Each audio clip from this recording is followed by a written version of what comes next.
Hello, everyone, and welcome back to X-Ranger. Before we begin, I thought it would be interesting if each of you could leave a comment indicating which part of the world you're joining us from.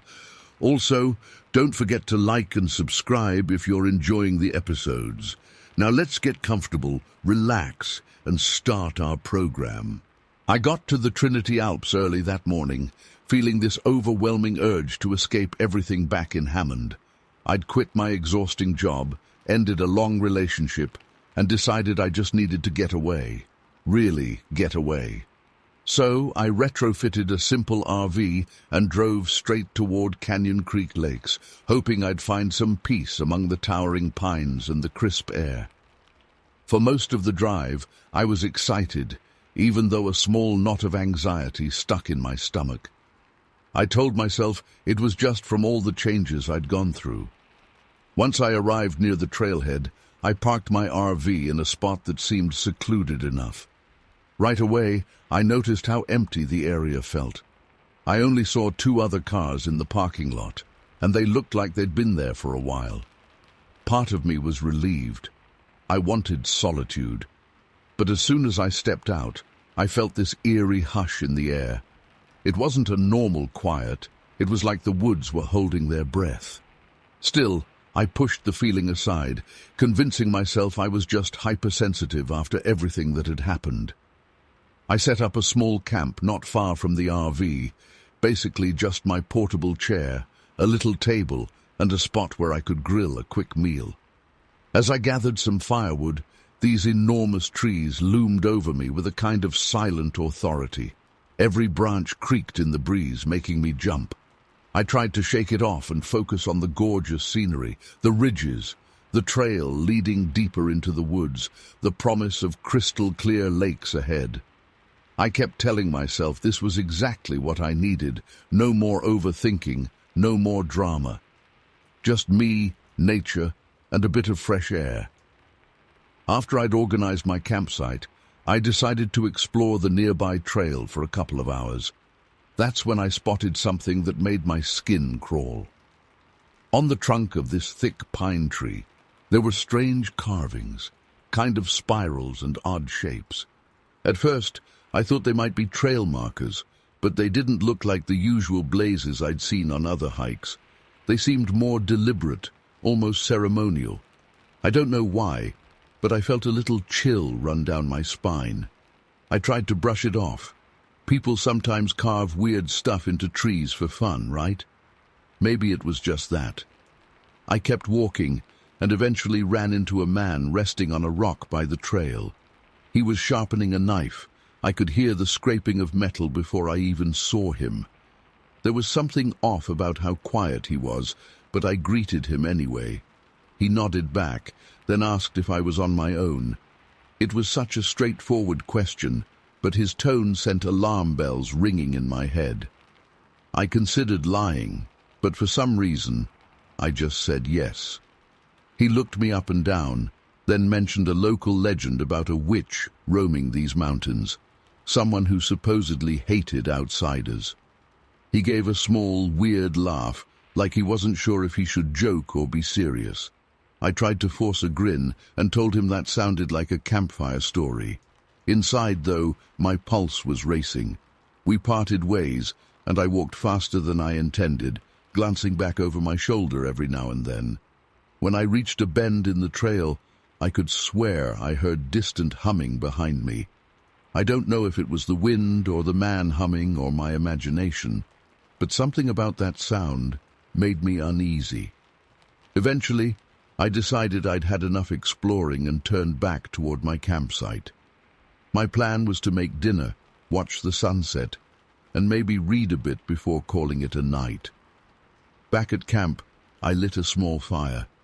The shadows were growing longer, and the forest around me took on a completely different vibe. The air cooled rapidly, and the sense of isolation hit me hard. I kept thinking about those spiral carvings and that creepy story about a witch. I couldn't shake this sensation that someone or something was watching me. I tried to distract myself by poking at the fire and organizing my gear, but my heart pounded every time I heard a twig snap or a branch rustle. Around dusk, I decided to step away from the fire for a moment to grab something from inside my RV. Just as I turned, I saw these small, twisted figures hanging from a low branch not far from my sight. They looked like they'd been made from sticks and moss, tied together in strange shapes, almost like little dolls or talismans. My stomach did a flip. I was pretty sure those hadn't been there earlier. And just below them, scattered on the ground, were tiny bones. They might have been from a bird, or maybe a small mammal. I really didn't want to investigate too closely. That's when I noticed movement just past the tree line. It looked like a tall, thin figure, maybe a woman, but she was standing in a very unnatural way, almost hunched forward, yet completely still. For a split second, I hoped it was just another hiker. But everything about her posture felt off. I called out, stupidly asking, "Hello?" Because that's what you do when your mind's scrambling for normality. No response. She just stayed there like she was waiting. My hands started shaking. I kept my eyes locked on that shape while I reached down to grab a piece of firewood, something I could swing if it came to that. I was so terrified I couldn't think straight, but I felt this strange urge to shine more light on her. So I picked up a torch from the fire pit, basically a burning stick, and took a few hesitant steps forward. The moment I did that, the figure moved with a kind of grace I've never seen in a human being, slipping deeper into the woods. The movement was silent, almost unnatural, like she was hovering rather than walking. Despite every instinct telling me to stay put, I followed her. I don't know why. I can't even explain that decision now. It was like a sudden, compulsive need to see where she was going. My heart hammered as I pushed past branches, stepping over exposed roots and prickly undergrowth. It grew darker with each step, and the only real light I had came from the flickering fire on the end of that stick. Eventually, I stumbled upon a small clearing. In the middle, there was a moss-covered stone that looked almost like a crude altar. Those same spiral symbols were carved around its base, some overlapping others, as if people had been adding them for years. And then I saw her again, the woman, or whatever she was, standing with her back to me in front of that altar. The air around us felt heavy, like the forest itself was holding its breath again. I could hear this low mumbling coming from her, but I couldn't make out any words. I was so scared I could taste metal in my mouth, but I managed to take one more step closer. That's when she spoke, in this whispery, rasping voice. "You shouldn't have come here." The second I heard that, it felt like ice water poured through my veins. She turned just enough for me to see the side of her face, though it was mostly cloaked by long, tangled hair. I don't know if my mind was playing tricks on me, but her eyes seemed blackened, like no light was reflecting back. I was rooted in place for what felt like an eternity, even though it was probably only a few seconds. Then, all at once, I snapped out of it. My survival instinct finally kicked in. I spun around, dropped the burning stick, and ran like my life depended on it, because in that moment I truly believed it did. I stumbled a couple of times, nearly twisting my ankle on loose rocks. Branches scratched at my arms and slapped my face, but I just kept going. I kept expecting to feel a hand grab my shoulder at any second. By the time I burst back into my campsite, I couldn't breathe. My chest was tight, and my vision blurred from the adrenaline pumping through me. I didn't even bother packing up properly. I chucked whatever I could grab into the RV, my folding chair, my small grill, random supplies, and practically dove into the driver's seat. The engine took a couple tries to start, which made my panic spike, but finally it roared to life. As I spun the RV around, the headlights swept across the trees. For a moment in that beam, I saw a shape. It could have been a shadow, or it could have been her. I refused to look any closer. I just pressed my foot on the gas and got out of there, following the winding road back toward the main highway. Every time I glanced at the rearview mirror, I swear I saw a dark figure flickering in the corner of my eye. But maybe my mind was just in overdrive. It felt like an hour passed before I started seeing other vehicles on the road. My heart was still drumming in my chest, and I realized I'd been gripping the steering wheel so hard my knuckles were white. Eventually, I found a gas station and parked under the bright fluorescent lights. I just sat there, shaking, trying to make sense of everything that had happened. Part of me wondered if it was all some bizarre hallucination brought on by stress. Or maybe I was just seeing things in the woods that weren't actually there. To this day, though, I can still picture those spiral carvings, those creepy figures hanging from the branch, and that woman's silhouette. It all ended as fast as it started, but I'm left with these unsettling memories and a nagging question. What if it wasn't just my imagination? Sometimes, when I'm lying awake at night, I catch myself listening for the sound of branches snapping or that faint humming I thought I heard on the trail. I can't explain it, and I don't think I ever will. But I can't shake the feeling that something in those woods didn't want me there, and followed me, at least in my mind, all the way back to Hammond. Story 2. I still can't fully process what happened out there, but I'm going to try my best to put it into words. Last October, I decided to drive my RV down from Ashland to Death Valley. I needed some space to clear my head after a really hard year, and I'd always been curious about racetrack playa. I'd heard about those weird sliding stones, and I thought witnessing them in person might be the kind of almost spiritual reset I was craving. I arrived just before noon, and even though it was October, the heat slammed into me the second I stepped out of the RV. It felt like an oven opening right into my face. My plan was simple: park near the playa, snap a few photos, then settle in for the evening. I thought maybe the stark emptiness would help me think straight for a while. The drive over the rough road leading to Racetrack Playa tested my patience and my RV's suspension. That place is even more remote than I expected. It's this vast, dry lake bed, cracked in 1,000 places, with these random rocks dotted around. I was already sweating, and my RV's AC started acting up. It never gave me trouble before, but out there it started blowing warm air, like it couldn't handle the desert. That got me a bit worried. I had plenty of water, but I felt uneasy about the possibility of overheating in the middle of nowhere. Around midday, I walked onto the playa. The ground was hard and slightly uneven under my boots, with those strange polygonal cracks. I remember looking at one of the bigger rocks, a jagged, dark stone about the size of a microwave, and seeing its trail behind it, a long, shallow groove etched into the dirt. I took a few photos from different angles because it honestly felt surreal.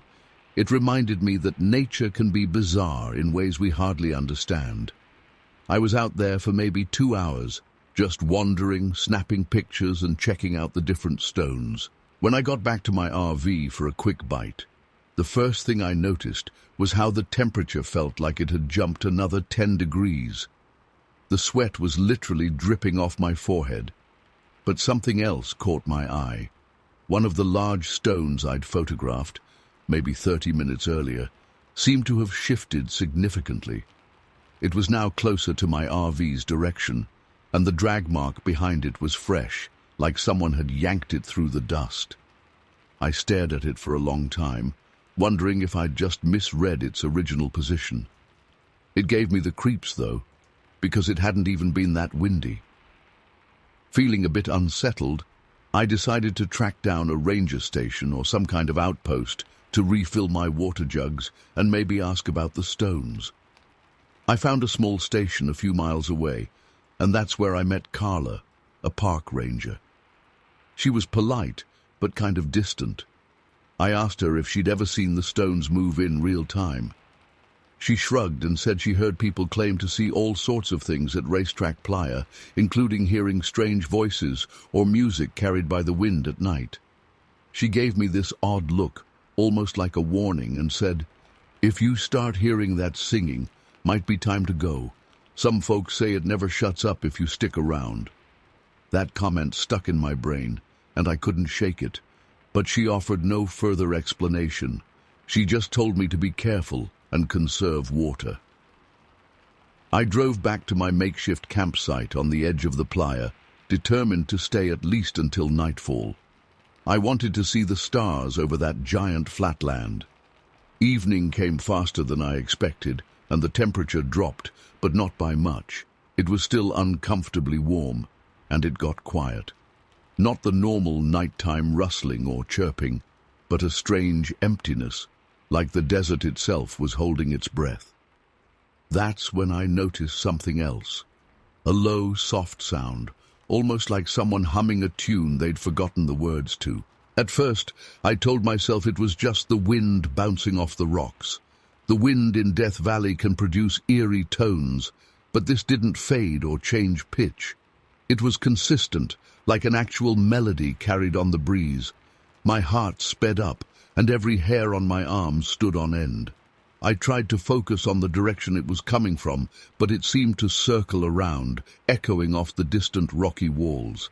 I didn't want to admit it, but I was getting spooked. So I grabbed a flashlight and walked a short distance from the RV. The desert at night is something else. Pitch black, except for your beam of light and the faint glow of stars overhead. The humming got a bit louder.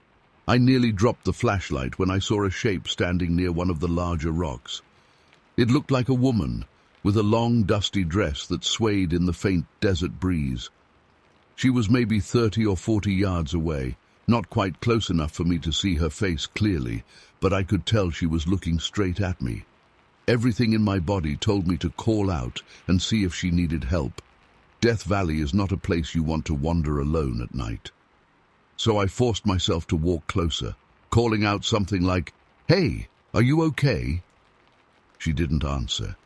She just kept humming that same tune. That's when I realized it matched the melody I'd been hearing. My stomach knotted up. She took a few steps toward me, and I could make out her features better. Her hair was stringy and fell around her face, and her eyes. They reflected my flashlight in this unnatural way. She didn't look frantic or lost. She just stood there, as if she was waiting for me. I felt so uneasy that I started offering her water, saying, "Look, if you're dehydrated, I've got water right over there." She smiled, but it didn't reach her eyes at all. It was the emptiest smile I've ever seen, like she was only doing it because she thought that's what humans do. Then she shook her head in the tiniest motion and kept humming. I nearly shouted at her, asking if she was alone or needed medical help. She wouldn't respond, just that soft humming over and over. I swear I began to feel the ground vibrate, like my heart was pounding through the soil. I realized the stone next to her had changed position again since earlier. It was even closer to my RV now, the trail behind it so fresh it looked like it was still being carved into the dirt. I was so freaked out that I backed away and hurried toward my vehicle. The humming didn't stop, it just lingered in the air, following me. When I got inside the RV, I locked the door, which felt ridiculous, but I did it anyway. I peered out the window, scanning the playa with my flashlight. She was gone. It was quiet. My head was spinning, and I kept thinking about what Carla had said about the singing. I remember feeling this intense dread that if I didn't leave right then, something would happen, something I couldn't explain or maybe wouldn't survive. So I packed up my stuff in record time. My hands were trembling as I started the engine. As I drove away from Racetrack Playa, the headlights lit up the cracks in the ground, making them look almost like spider webs. I half expected to see that woman again, standing on the side of the road, or that rock gliding along by itself. But the road was empty. The only noise was the thumping of my heart and the whir of my engine. After I got back onto the main highway, I felt the weight in my chest start to ease, but the confusion and fear lingered. I don't know what that was about. I don't know who that woman was, or if she was even a real person. All I know is I heard that humming and I saw that stone move. Even now, when I look at the photos on my phone, I remember how that rock's position somehow changed in just an hour, and I remember the emptiness in that woman's eyes, how it felt like she wasn't quite human. I've never experienced anything like that since, and I have zero rational explanation for it. Maybe it was the desert playing tricks on my mind. Maybe I let the stories about that place get under my skin. But I can't shake the feeling that I brushed up against something old and unexplainable out there, something that doesn't care if we believe in it or not. To this day, I haven't gone back. I haven't even driven near Death Valley again. Sometimes at night, I still hear that tune in my head, and I get this jolt of pure dread. It's like my brain refuses to let me forget that moment. I'm not sure if anyone else has had an experience like this at Racetrack Playa, but I do know one thing. I'll never step foot on that desert again. If someone told me tomorrow they were heading to Death Valley, I'd say, be careful, not everything out there wants you to go home in one piece. And that's it. After I left, the weird humming just stopped, like someone switching off a radio station. No explanation, no dramatic finale, just silence. Even now, I can't tell you if it was all in my head or if something truly unearthly was out there. All I know is I still feel a chill whenever I think about that desert night, and I probably always will. Story 3. I still get a chill down my spine just thinking about that day on Mount Shasta. It was October 2023, and I was convinced by my two friends, Maggie and Alex, to leave Meridian, Idaho, and head down to Panther Meadow in California. It was supposed to be one of those fun reunions, an escape from a rough patch I'd been going through. I wasn't too sure about going, but Maggie had this contagious enthusiasm for the place. She kept talking about sacred energies and mysterious sightings on the mountain. Alex was mostly interested in capturing jaw-dropping photos for his portfolio. And me, I just wanted a break, something to reset my mind. We arrived late one afternoon, driving a beat-up RV that rattled whenever we hit even the slightest bump in the road. Panther Meadow was quieter than I expected. I remember stepping out of the vehicle and feeling this weird sense of tension in the air. The forest around us was beautiful, tall pines, the smell of damp earth, a slight breeze carrying the scent of pine needles. But there was an unsettling silence to it, like the place was waiting for something. Because we got there later in the day, we quickly set up a small camp near a clearing. Maggie couldn't stop babbling about energetic hotspots and ancient spirits, while Alex kept getting frustrated with his camera settings. The sky was turning this mix of purple and orange as the sun dipped behind the mountain. I'm usually good at ignoring Maggie's stories, but I started noticing a strange static feeling in my chest, as if I was more alert than usual. Night fell faster than expected, bringing this biting cold. We lit a small fire just to keep warm. I remember wrapping myself in a blanket and leaning against the RV. At some point, Maggie mentioned legends about hidden beings living in Mount Shasta, beings that some people swear they've seen. Alex just rolled his eyes and said it was all folklore. I tried to brush it off, but deep down, I felt uneasy. Out of nowhere, this faint sound drifted through the trees. It was like distant chanting, soft, rhythmic, and almost ceremonial. At first I thought I was just imagining it, but Maggie's face lit up as if she heard it too. She whispered something about spirits, and I tried to laugh it off, saying maybe there was a group of hikers around, but the singing didn't sound like any normal group. It was eerie, resonating in the air just enough for us to notice, but never clear enough to identify a source. I got this sudden chill that ran from my ankles up to the back of my head. It wasn't the cold air. Something about that singing set my nerves on edge. Eventually, it stopped as abruptly as it began, and the forest went dead silent, which felt even more unnerving. No insects, no wind, nothing. I realized I was holding my breath. That's how thick the tension felt. It took a while, but we finally tried to shake it off and get some rest. I didn't sleep well. I kept waking up to every little noise outside. A few times I thought I heard twigs snapping or light footsteps circling our RV, but whenever I tried to focus on it, everything would go quiet.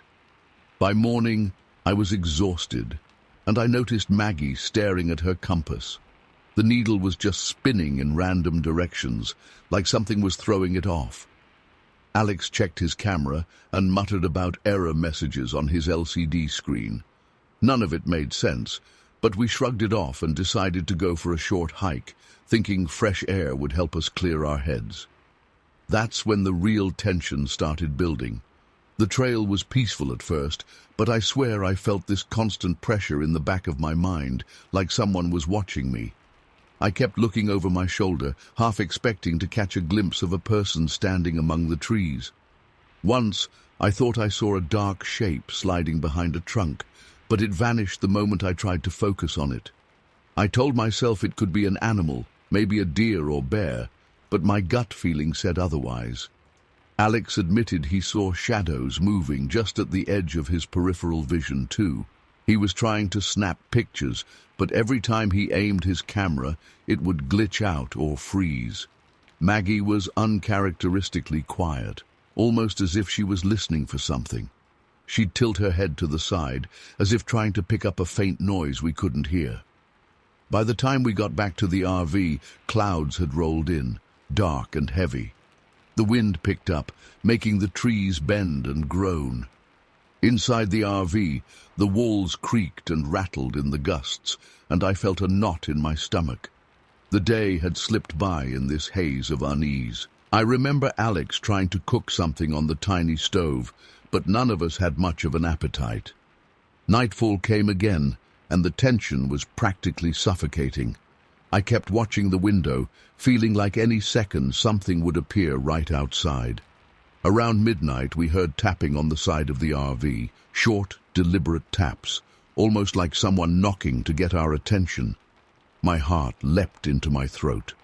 For a moment, none of us moved, but then Maggie handed me a flashlight, and Alex grabbed another one.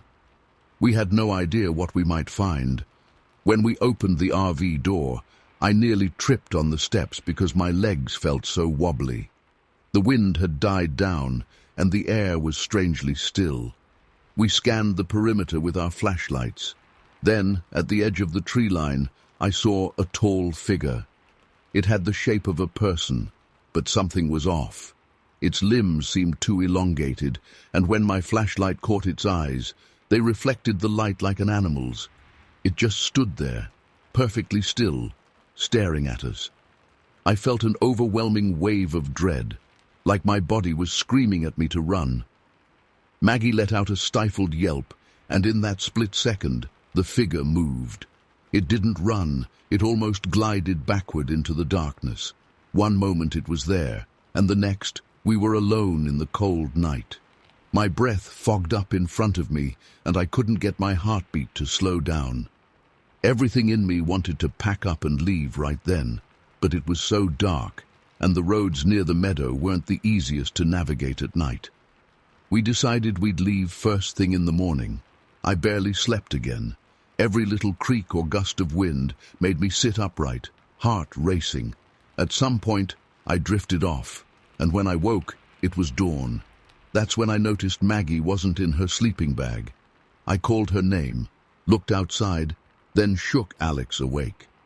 We scoured the immediate area, calling for her, but we didn't get an answer. It felt like hours before we heard branches snapping, and suddenly Maggie came stumbling back into view from behind a cluster of trees. Her face was pale, and she had this odd blank look, like she wasn't fully awake. I ran over and practically yelled, asking where she had been. She just kept saying she heard voices calling her name from the forest. She couldn't recall anything else clearly, just that she felt compelled to follow some distant sound.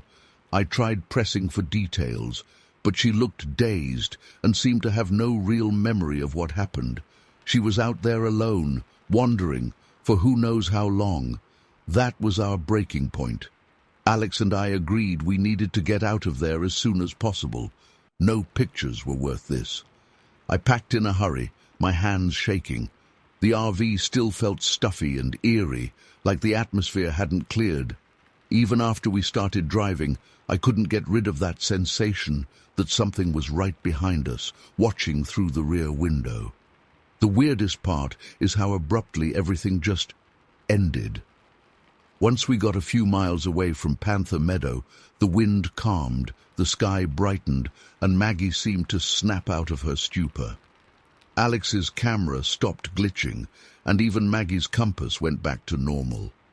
It was like the mountain had spat us out, no explanation, no final scare. Everything just returned to normal, leaving me with this gnawing feeling that I'd brushed up against something I'll never fully understand.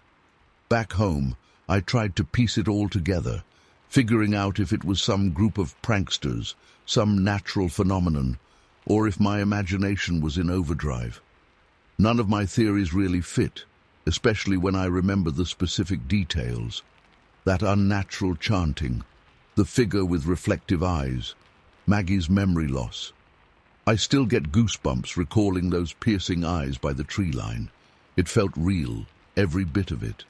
To this day, I haven't gone back, and neither have Maggie or Alex. We briefly talked about it afterward, but we can't come up with a solid explanation. Maybe there's something truly odd about Mount Shasta that people don't talk about enough, or maybe we were just in the wrong place at the wrong time. All I know is that I've never experienced that kind of fear before. It rose in me like a cold wave, gripping my chest and making it hard to breathe. Even now, thinking about that figure and the strange chanting feels like pressing a bruise that hasn't fully healed. Nothing like that has happened to me since. But every October, I catch myself looking at the calendar, remembering how unsettled I felt in that meadow. Sometimes I wonder if I'm lucky that it all ended so abruptly. Or maybe that abrupt end was the scariest part of all, like something or someone decided in that moment just to let us go. And I have no clue why. Story 4. I decided to head out to Devil's Slide last October because I was looking for something unusual, something that would push my travel content beyond the typical scenic shots and hotel reviews. I'm originally from Sedalia, Missouri, so the rocky coastline near Pacifica was completely different from anything I was used to. The place had this moody atmosphere, with rolling fog and cliffs that looked like they could break off at any second. It felt dangerous and strangely magnetic at the same time. I arrived just before dusk, hoping to catch that perfect golden hour light. My RV was parked on a small pullout along the cliff, where I had an open view of the ocean. The water looked almost silver in the fading daylight, and there was this constant haze that made everything feel blurred at the edges. I remember standing there, trying to figure out if the clouds were just low or if the fog was actually creeping upward from the waves, blanketing the cliffs in this ghostly cloak. While I was setting up my camera, a park ranger named Lila Chen stopped by. She asked if I was planning on staying overnight. When I told her I was, she looked uneasy.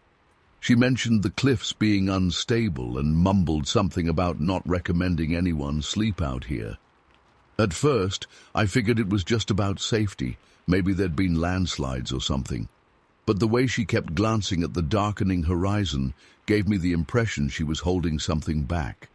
I thanked her for the concern, but I was determined to film a night sequence for my channel, so I told her I'd be careful. As she left, I caught a final glimpse of her expression, and it was almost like she was relieved to be going. That should have been my first clue.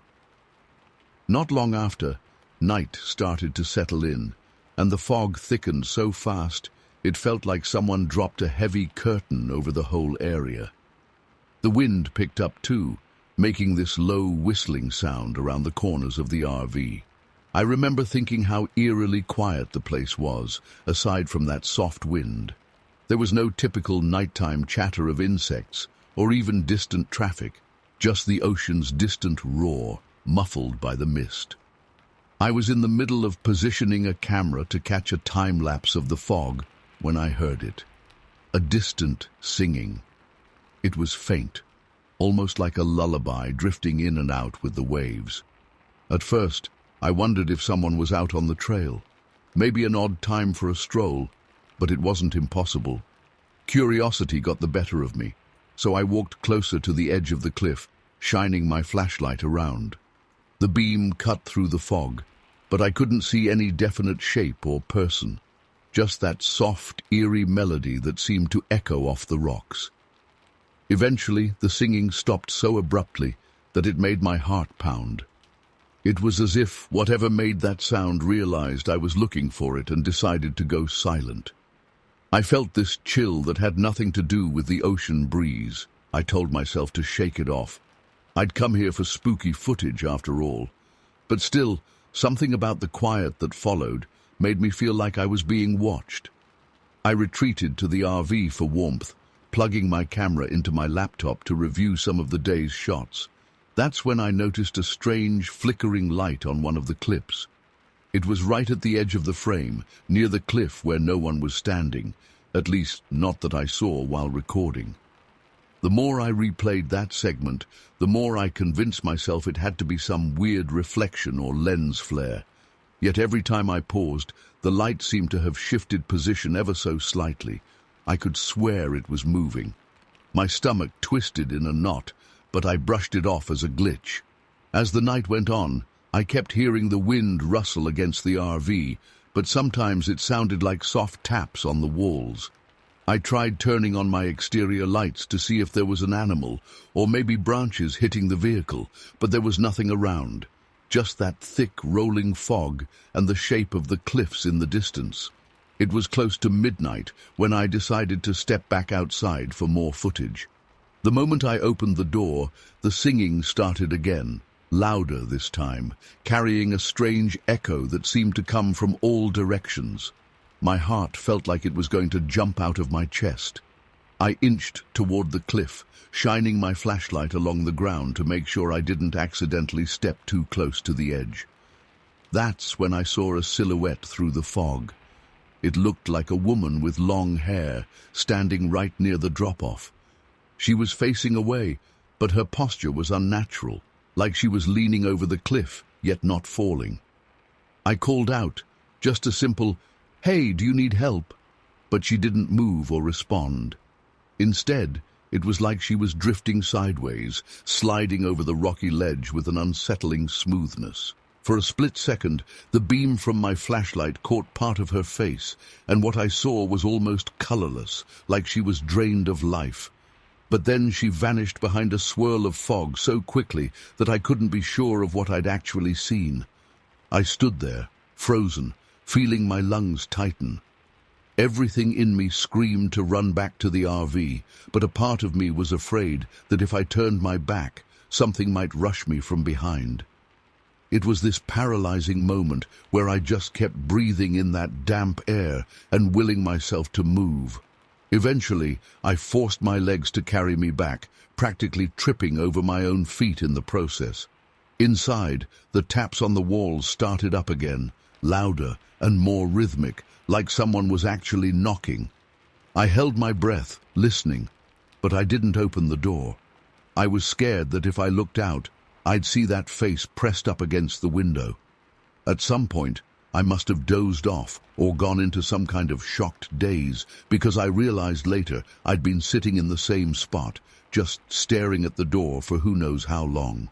When the sky finally started to lighten, I felt an overwhelming sense of relief. I opened my laptop to look through all the footage from the night, hoping maybe I'd caught some evidence that would prove I wasn't just imagining things. Most of it was as I remembered. Darkness, the occasional sweep of my flashlight, and the rolling fog. But then I froze at one particular frame. Right in the middle of the mist, there was a face.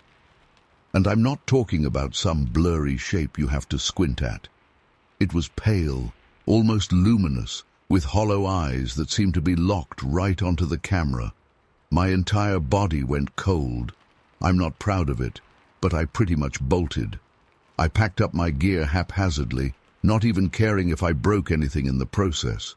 My only thought was to get off those cliffs as fast as the RV could handle. I remember half expecting to see that figure standing in the middle of the road when I drove out, or to hear that soft singing in the distance again. But there was nothing. No final jump scare, no ghostly shape in my rearview mirror. Just the damp morning fog receding behind me. I eventually made it back to Sedalia, hoping the distance would clear my head and maybe even dissipate whatever weird energy I'd picked up. But here's the thing. From time to time, when I'm reviewing footage for my blog or editing new videos, I still catch a faint trace of that same singing in the background of my audio tracks. It's soft, and it disappears when I try to isolate it, like it doesn't want to be captured. I've listened to it enough times to know I'm not imagining it. It's the same melody I heard at Devil's Slide. Even now, I can't fully explain what happened out there. I've researched legends of the area, found countless stories about mysterious lights, vanishings, and ghostly apparitions along the cliffs. Maybe it's some kind of warning. Maybe it's just a leftover imprint of something tragic that happened on those rocks. All I know is that it still leaves me feeling uneasy, like I brought a piece of that mist back with me. I haven't gone back to that spot since. Every now and then, I think about returning to see if I can finally capture solid proof. But then I remember that cold, empty face in the video frame, and the possibility that whatever was out there might still be waiting. I'm not sure I want to find out. All I know is I'll never forget how that place felt, and I'm still not convinced that whatever was lurking in that fog stayed behind when I left. Story 5. I still get this rush of cold whenever someone mentions Yosemite. I never told many people what happened there, mostly because it sounds ridiculous and impossible. But every time I close my eyes, I remember exactly how it felt, and it still makes my stomach tighten. It was late October 2023. Ben, my boyfriend at the time, suggested a camping trip in Mariposa Grove, hoping it would help us reconnect. We went in his RV, along with Jonah, a friend obsessed with folklore, and Sadie, Ben's younger sister. I'd never seen sequoias that big. They were beyond majestic, like living skyscrapers. But something about that forest felt heavier than normal. You could sense something in the air, like an echo of an ancient secret. Right when we arrived, I felt a weird blend of awe and unease. The trees were stunning, but there was this underlying hush that unsettled me.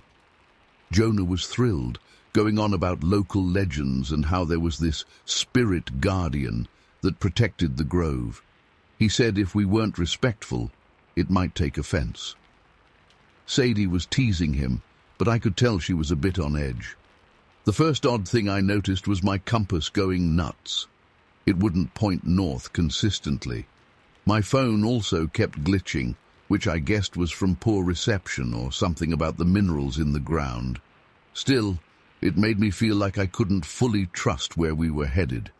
We decided to set up camp in a spot that looked flat and safe, surrounded by towering sequoias.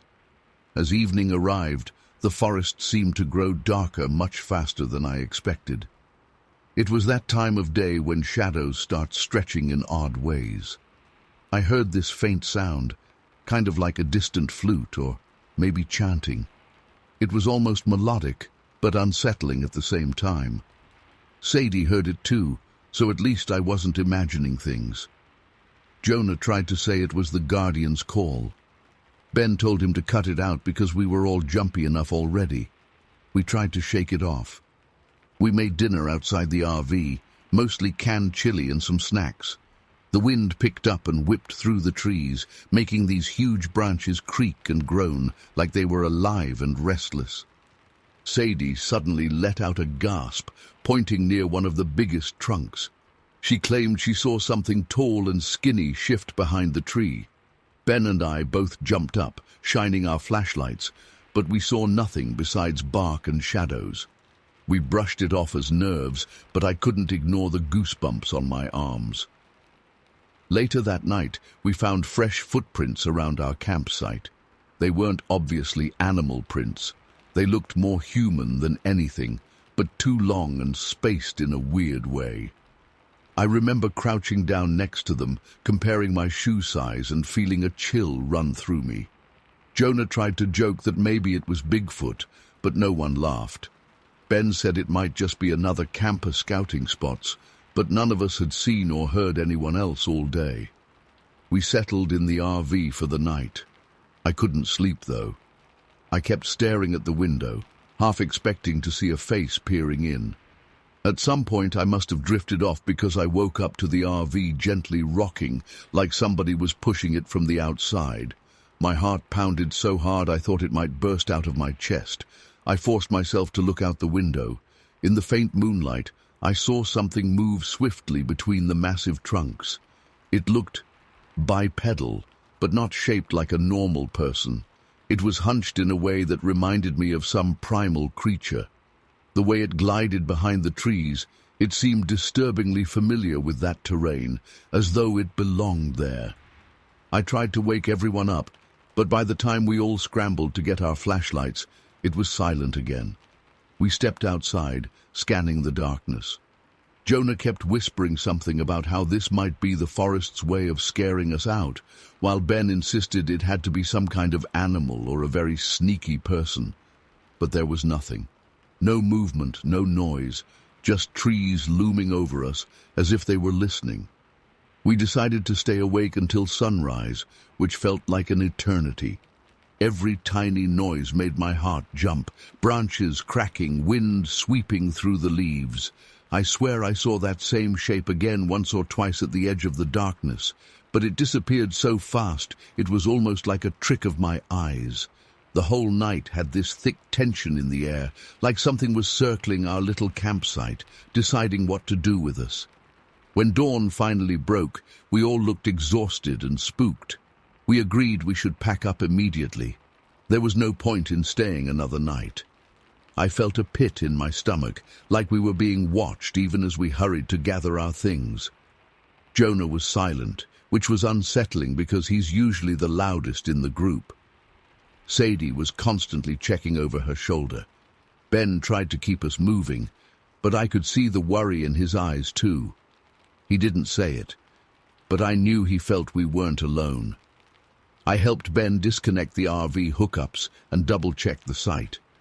As we were rolling up a tarp, I heard that strange flute-like sound again, closer this time. My head snapped toward the noise, but all I could see was dense foliage. Ben heard it too, because he froze and looked at me with this expression of confusion and fear. Jonah started muttering that maybe we should leave an offering or something to appease the spirit. Sadie told him not to be dramatic, but I could see her hand shaking. We got on the trail back, trying to retrace our steps out of Mariposa Grove. The morning sunlight brought a tiny bit of relief, but the forest was still eerily quiet for such a grand place. Our phones still had no signal. My compass was flipping out again, spinning uncontrollably at times. Ben tried to navigate by memory, but none of us felt 100% certain we were going the right way. The more we walked, the more I felt like the forest itself was twisting around us, almost changing the path. I can't explain it, but I swear it felt different than when we came in. At one point, we found these strange marks on the bark of a sequoia. They looked like symbols, maybe letters from an unknown language or runes carved a very long time ago. Jonah swore they were forms of protective wards. I couldn't stop staring, wondering who carved them and why. Then we heard the sound of snapping twigs behind us. When we spun around, there was nothing. But I sensed something just out of sight, something that could slip behind a tree faster than our eyes could register. The final stretch of the hike was a blur of anxiety, hearing odd echoes and seeing flickers of movement in our peripheral vision. When we finally reached the official park trailhead, I felt like a massive weight lifted off my chest. The tension in the air eased up, almost like crossing an invisible boundary. We got into the RV as quickly as we could and drove away. On the road, we barely spoke. Everyone was staring out the windows, almost expecting that figure to pop out again. The strangest part? Everything stopped once we left that area. My phone started working again, the compass settled, and the breeze felt normal. We made it back to Cody with this sense of disbelief, like the entire trip was a bad fever dream. But each of us knew something was out there in that grove. Something that watched us, maybe even toyed with us. I haven't been back to Yosemite since. Whenever someone brings it up, I just get quiet. I can't shake the memory of those footsteps around our camp, the impossible shape darting behind the trunks, the incessant feeling of being watched. I still have nightmares where I'm standing under those massive sequoias, and I hear a soft flute in the distance. I look around, and the forest is empty. But I know I'm not alone. I wish I had a clean explanation. Maybe it was a trick of the mind, or maybe we really did disturb something that didn't want us there. All I know is that my compass never acted like that before or since. And no matter how many times I try to rationalize it, I keep coming back to the same haunting feeling. Something ancient and territorial was in that grove, and it made sure we knew it. Every time I hear a rustle in the woods or a strange whistle in the wind, my mind flashes back to that trip. I've never felt so powerless and watched in my entire life, and to this day I can't explain what I saw. It came, scared us, then vanished into those giant trees like it was never there at all. Story 6. I still get chills every time I think about what happened out there. I'd planned that solo camping trip at Lake Shasta for weeks, convinced it'd be my big push to test some real survival techniques on my own. I'm from Delta, Utah, and I've camped in rough spots before, but something about Lake Shasta felt different right from the start. Maybe it was just the anticipation of filming new content for my channel, or maybe I was picking up on something I couldn't quite explain. Either way, by the end of that trip, I wasn't the same person who'd arrived full of excitement and confidence. I parked my RV off a narrow gravel road, pretty far from any sign of other campers. I wanted privacy to record my videos, practice making natural traps, and show off some bushcraft skills. The spot was stunning. A dense wall of trees behind me, and just a few steps away, the view of the lake stretching out. Spring had brought all kinds of birds and a gentle breeze that carried the scent of pine and fresh grass. For the first day, everything felt normal, relaxing even. I filmed a few tutorials on how to identify edible plants, gathered firewood, and set up a basic perimeter with some improvised alarms, mostly noisy tin cans tied to fishing line, to catch any wildlife that wandered too close. But it was on my second afternoon there that I started noticing strange things among the trees. The first oddity was a pattern of broken branches. They weren't just snapped, they were almost twisted, and each break was at the same height, forming this weird shape like something had gone by and forcibly bent them all at once. I thought maybe bears or deer were brushing past, but it made no sense to see them in such systematic clusters. Then I spotted deep scratches in a couple of tree trunks. They looked too large and far too precise to be from any animal I recognized. It wasn't enough to freak me out, but it put me on edge. I turned on the camera and tried to capture some footage, thinking it might make for interesting content.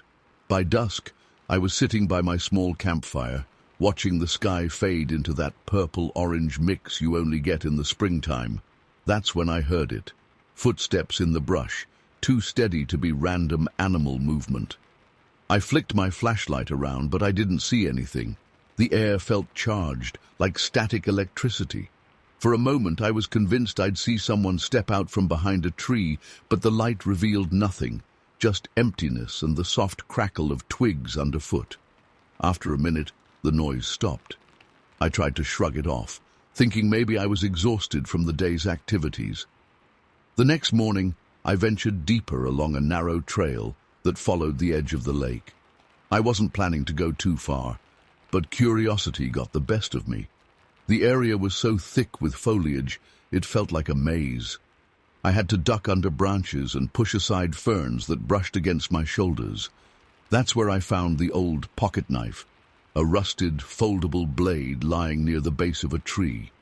Right next to it was a small leather notebook, half buried in dead leaves.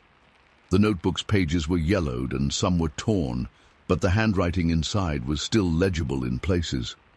Flipping through, I saw references to a group of people stranded there during a harsh winter years back. Whoever wrote those entries was terrified of something in the woods. The words were vague, but they mentioned a presence, something that tracked them whenever they split up. The writer hinted at hearing whispers and seeing shadows. There was also a line about not trusting the quiet, which sent a shiver down my spine. I slipped the notebook and knife into my backpack, figuring I'd read more later and maybe incorporate the story into my channel. But I couldn't shake the feeling that I was trespassing on someone else's nightmare. That night, after I'd reviewed the footage I'd taken during the day, I decided to step outside to check my perimeter lines. It was around 9 p.m., and the moon was bright enough that I could see my surroundings without a flashlight. Almost immediately, I heard those same footsteps, only heavier this time. It wasn't a simple crunch of leaves. It was more deliberate, like someone pacing in a circle around my campsite. My heart pounded so hard, I swear I could feel it in my throat. I called out a shaky hello, but again, no response. Then I thought I heard my name, a hushed whisper, Daniel. Faint, as if carried on the wind. I made a quick lap with my flashlight, scanning every tree, every shadow. Nothing. No eyes reflecting back, no movement. Yet the footsteps seemed to follow me. Eventually, I sprinted back to the RV, locked the door, and sat there in silence, trying to steady my breathing. Every so often, I'd glance out the window, convinced I'd see a face staring back. Of course, there was no one. The wind picked up later that night, rustling the branches so much that every little noise jolted me awake. On the third day, I felt uneasy. My gut told me to pack up and leave, but I also wanted more footage, and I hated the idea of running off just because I got spooked. My plan was to do one more run through the forest, check the area around where I found the notebook, and then bail. Before heading out, I set a few more traps, camera traps mostly, little motion sensor devices rigged to my phone so I could try to catch whatever kept moving around at night. It was broad daylight, and aside from the usual bird calls, everything seemed okay. I filmed a short segment talking about wilderness safety, but in the back of my mind, I couldn't get rid of the feeling that someone or something was just out of sight. As evening rolled in, I checked my camera traps. Almost all of them had been triggered at some point during the afternoon. When I reviewed the footage, I saw nothing but static or these brief blurs, like dark streaks passing by in a fraction of a second. My heart sank. Could have been some camera glitch, or maybe a branch moving too close to the lens. Still, it didn't sit right with me. The tension in the air felt suffocating, like the forest itself was closing in. Finally, that night, I was by the fire again, feeling jumpy. Every time a branch snapped, I nearly jumped out of my skin. Then, just as I was about to douse the flames and retreat inside, I saw something move between two tall pines. The shape was tall, too tall to be a bear, but it moved with this quick, loping stride that I can't compare to a person or any normal animal. Before I knew it, my improvised alarms went off one by one, a series of clangs that echoed across the campsite. I grabbed my flashlight, aimed it at the sound, and for a split second, I saw a silhouette rushing between the trees, impossibly fast and unnaturally thin. The beam bounced off something reflective. Eyes, maybe. That was enough for me. Every survival instinct I had screamed, "Get out now!" I chucked a couple of my spare noisemakers, basically small metal containers filled with rocks, into the opposite side of the woods, hoping to draw whatever that thing was away from me. Then, with my adrenaline spiking, I sprinted back to my RV. My hands were shaking so badly, it took me 3 tries to get the key into the ignition. As I revved the engine, I saw movement in my side mirror, a shadow bounding closer to the vehicle, or at least that's what it looked like in my panic. I slammed on the gas, maneuvering through the dark, rutted path until I found the main road. The relief I felt once I was on that open stretch of asphalt was overwhelming. I drove for hours, well into the night, until I reached a small motel near the highway. I think I might have sat in the parking lot for a solid 5 minutes, just trying to calm myself before checking in. Days later, back home in Utah, I tried to piece together everything that happened. I went through every bit of footage I'd taken, analyzing every frame for something concrete. But all I found were the scrambled images from those triggered traps, and maybe a couple of suspicious shapes in the distance that were too distorted to be certain of anything. My channel audience got a toned-down version of the story, but deep inside, I knew something very wrong had been out there watching me. I couldn't fully explain it, and even now, I don't have a neat answer. To this day, I still feel uneasy going anywhere too remote. I can't shake the memory of those footsteps circling my camp or that shadow gliding between the trees. It felt almost ancient, like something far beyond a simple animal.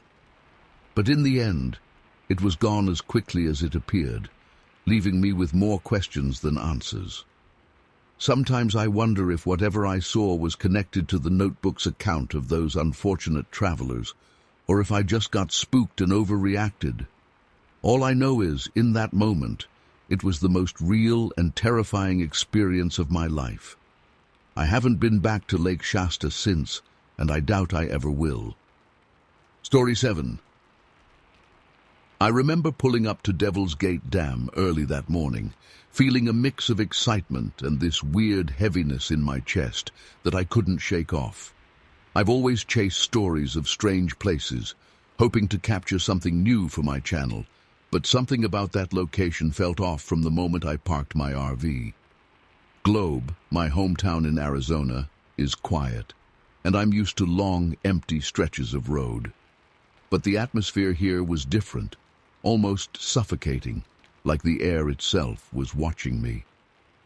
I set up my camera near the old concrete structure. It's clearly seen better days. Cracks zigzagging across the surface, dark stains that could be water damage or something else. The strangest part was this humming sound. It could have been water rushing below, but it had a pattern, almost like a pulse. I tried to ignore it, focusing on my intro for the video. I was all about the local stories, rumored disappearances, whispered claims of ritual activity. It was supposed to be just another cool location to investigate. By noon, I wandered down a narrow path closer to the dam. The water level was pretty low, and a bunch of debris was scattered around. That's when I found these singed pieces of paper, half buried in the dirt. They had symbols I'd never seen before, spirals and weird geometric shapes that didn't connect. I collected a few scraps to analyze later. I'm not an expert in any occult stuff, but I like to research. Figured maybe I'd find references online.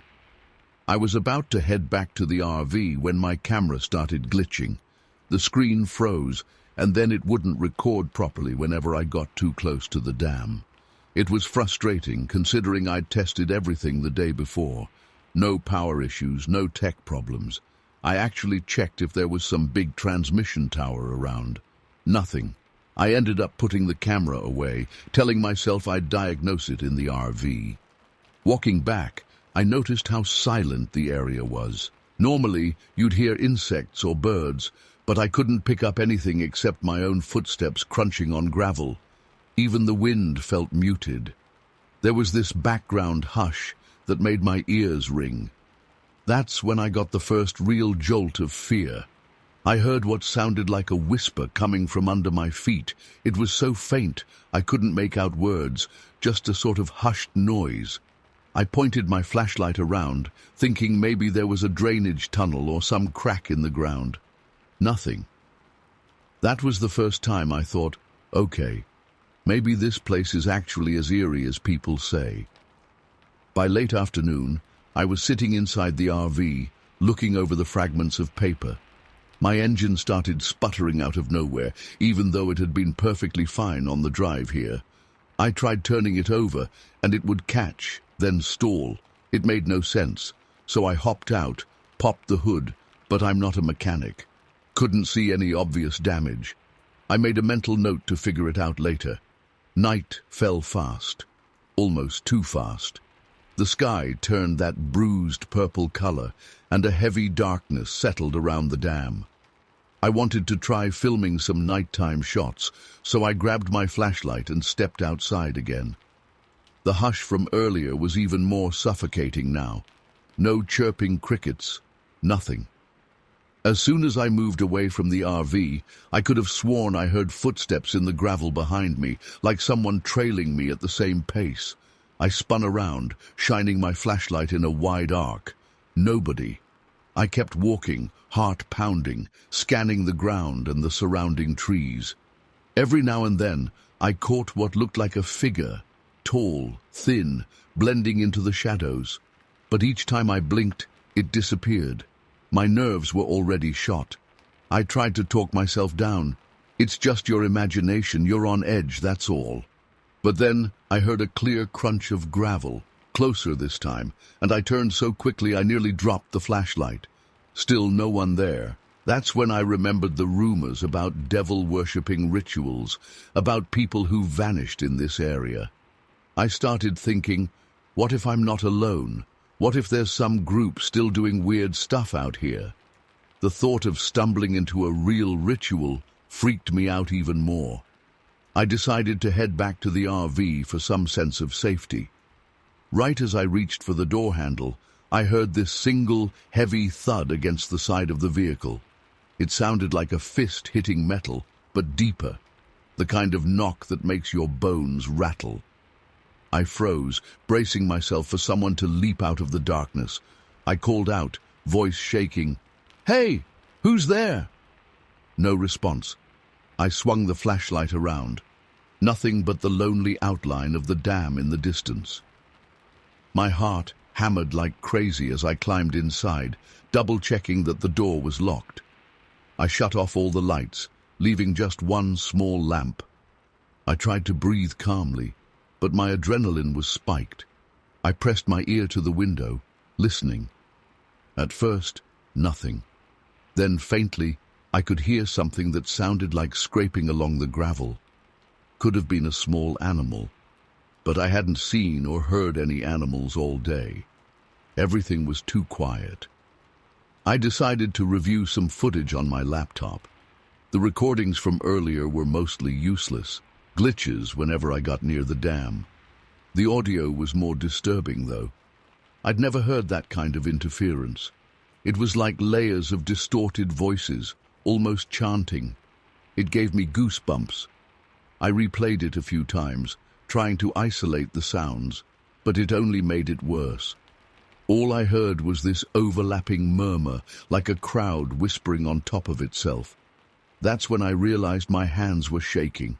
It must have been close to midnight when I noticed something else.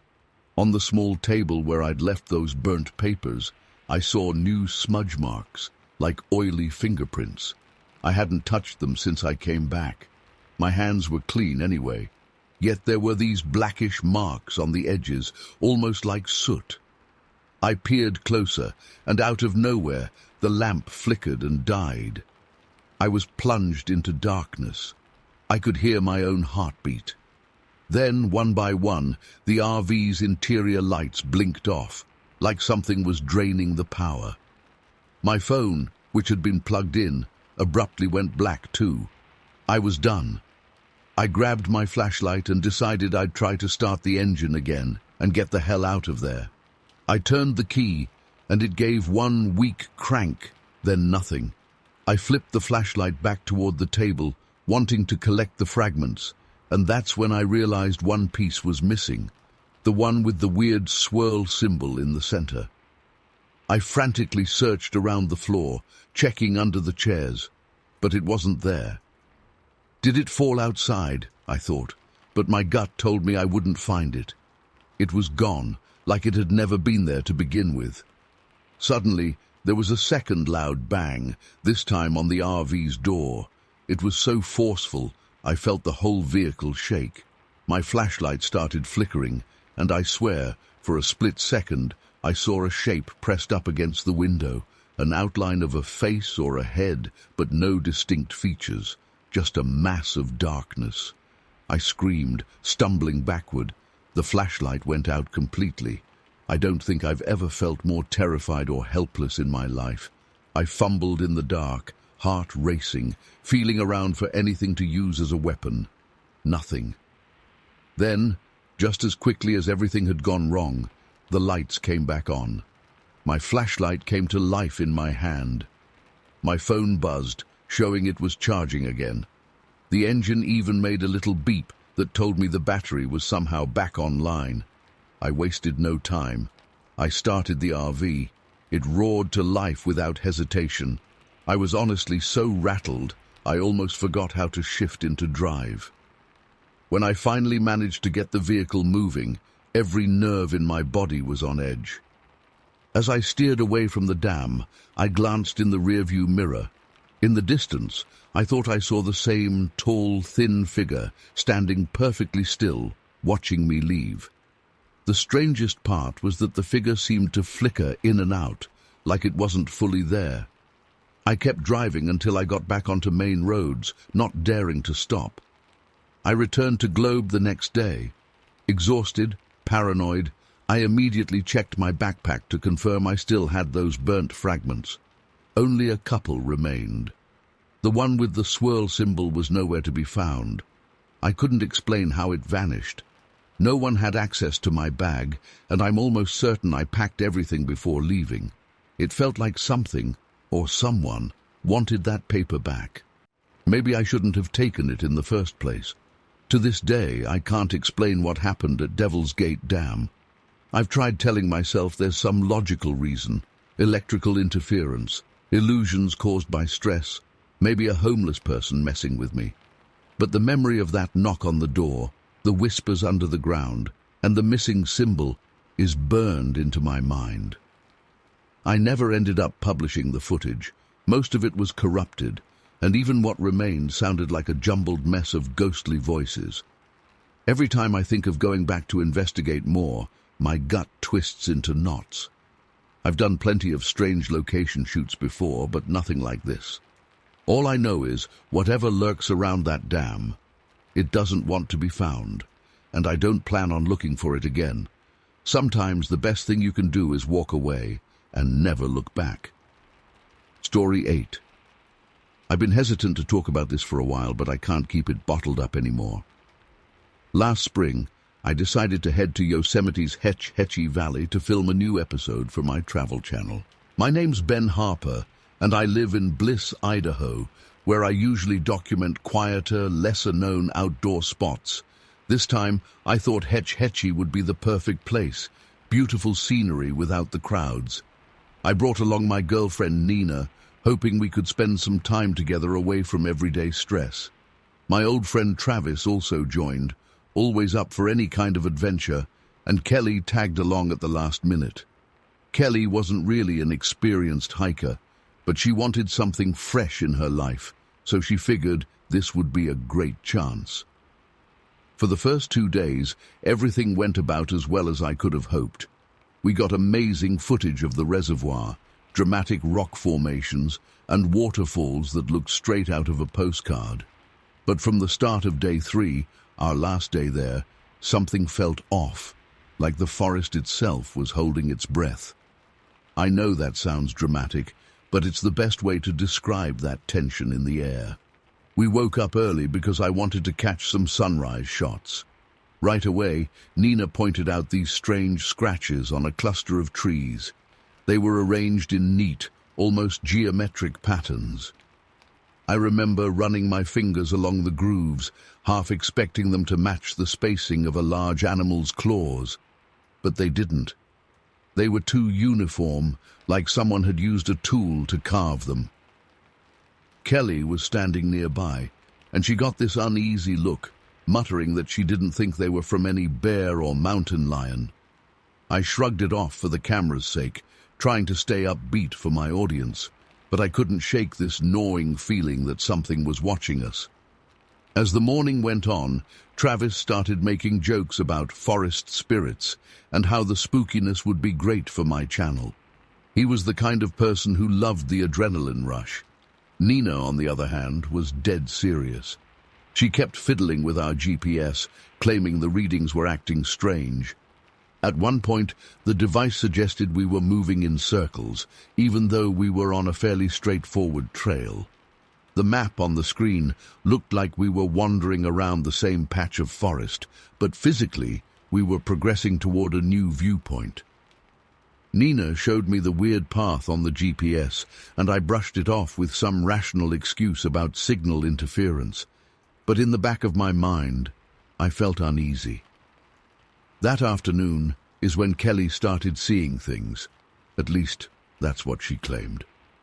We split up for a bit because we were getting B-roll shots near the river, not too far from the campsite. Kelly went to refill water bottles while Travis scouted a higher vantage point. Nina stayed close to me, helping me handle the camera gear. Suddenly, Kelly came running back, her face pale as a sheet, saying she saw someone, or something, off in the distance. She stammered about it having a strange face, like it wasn't entirely human.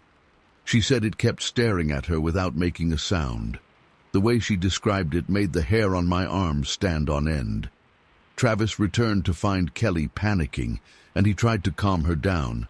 But now I could see he was starting to get on edge too, because Kelly rarely freaked out over nothing. Nina suggested we should pack up and leave immediately if things got weirder. I felt torn because I still wanted more footage, but I also didn't want to put anyone in danger, or at least make them think they were in danger.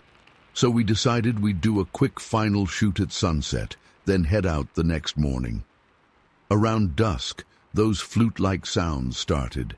They were so faint and so distant that I initially thought it was just wind through the trees, but it came in steady intervals, almost like a melody repeated over and over. Travis even commented that it sounded too intentional to be wind. Whenever we tried to trace the direction of the sound, it seemed to shift. Once it stopped, we heard rustling in the underbrush, but nothing emerged. We headed back to camp with this collective knot in our stomachs. I remember thinking, if it's just people messing with us, they're doing a damn good job. Then we found fresh marks etched in more trees around our tents, similar symbols to the ones we'd seen earlier. It didn't feel random at all. I tried filming them, but my camera battery suddenly died. It had been fully charged that morning. The real turning point was after dark, when we decided to review some of the day's footage using the small LED screen on my camera. That's when we saw these two pinpricks of light in the background of one of the shots, almost like the reflection you get from an animal's eyes. But the thing was, the eyes were at an odd height, kind of angled in a way that didn't match a typical deer or bear. Nina looked at me, visibly shaken, and said, "We're leaving first thing in the morning, promise me." I agreed, feeling a sudden cold sweat. Kelly started trembling, whispering that she could hear voices in the distance, something calling her name. We all went quiet, listening for anything, but we only heard the soft crackling of our campfire. Yet Kelly insisted the voice was real and that it repeated her name in a low, guttural tone. She was almost in tears, so we decided we'd break camp at dawn. No more messing around. The night was one of the longest of my life. Every rustle, every snap of a twig made me jump. Travis stayed by the fire, prodding it until the embers flared, as if the light could ward off whatever was out there.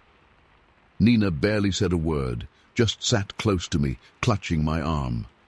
Kelly refused to move from inside her tent, unless one of us went with her.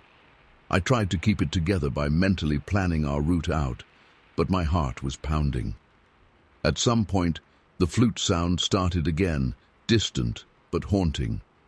The intervals between those whistles felt almost deliberate, like a signal.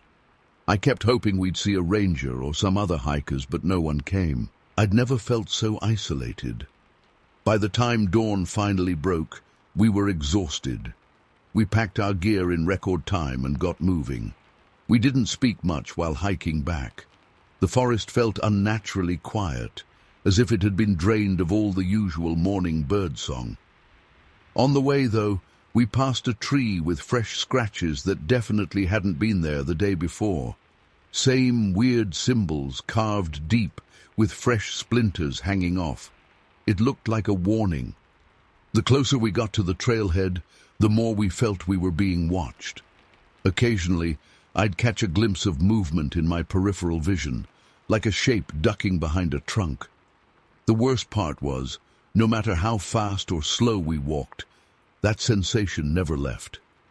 A couple times we even heard footsteps parallel to us, but whenever we stopped, they stopped. It was a nightmare that felt endless. When we finally got back to our car, I can't explain the relief. We threw our packs in, got in, and just drove.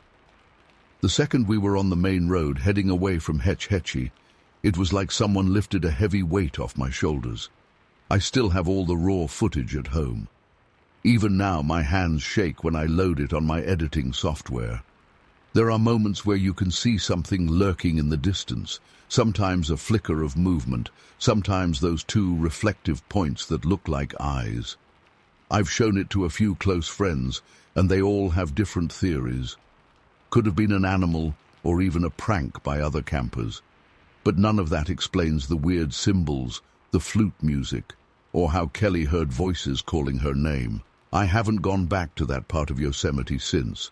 Every time I revisit the footage or talk about it, I get this flashback to the suffocating sense that we didn't belong there, that we were intruding on something older and much stranger than we could handle. It all started so normally, and it ended just as abruptly the moment we left. I can't explain any of it, and I'm not sure I want to. All I know is, whatever's in Hetch Hetchy, it's best left alone. Story 9. I showed up at Donna Lake early that morning, feeling a mix of excitement and nervous energy. I remember stepping out of my RV and inhaling the slightly sharp, salty air. This place felt surreal, like I'd landed on another planet. Weird spires of rock, those tufas, emerged from the water in every direction. I'd come here to gather local legends for my book, but I was more focused on capturing the lake's quiet, otherworldly vibe than expecting anything truly unexplainable. Right after I parked, a ranger named James approached me. He seemed friendly but a little uneasy. He gave me a brief rundown of the area and then mentioned, almost as an afterthought, that people sometimes reported hearing things at night, music or voices they couldn't place. He warned me that this stretch of the lake was so isolated it messed with your head. I shrugged it off, said something like, "I'll keep that in mind," and we parted ways. I could tell he was trying to be helpful, but I also felt he was holding something back. I spent most of the morning wandering the shoreline, snapping pictures of those strange towers of limestone that jutted out of the water. It was almost silent. No birds, no constant rustle of wind, just me and the crunch of sand under my boots. When I stopped to take notes, I realized just how eerie that silence was. It wasn't peaceful. It felt tense, like the place was holding its breath. Still, I told myself it was just the excitement of being somewhere new, collecting material for my book. Around midday, I noticed a trail of small footprints in the damp sand near the water's edge. They definitely looked like a child's, which was odd, because there wasn't a soul around aside from me and the ranger. The prints led from the water straight up the bank toward the spot where I'd parked my RV. I followed them until they vanished into the gravel right behind my vehicle. My first thought was that maybe a family had been around earlier and I just hadn't noticed. But I couldn't shake the feeling that something was off. The spacing of the footprints seemed almost too perfect, like each step was placed with careful intention. And there were no adult prints anywhere near them. I started feeling uneasy. The day was bright and warm, but a chill crawled up my spine. I tried to distract myself by jotting down more impressions for my book. I wrote about the alien formations, the musty smell of the shore, and that bizarre hush over everything. Eventually, I realized I hadn't eaten lunch, so I headed back to the RV to grab a quick bite. That's when I thought I heard a distant melody, a gentle humming that could have passed for the wind playing tricks on me, except it had a rhythm, almost like a lullaby. I can't fully explain why, but I felt drawn to it. It wasn't loud. If I moved too quickly or made noise, I'd lose it.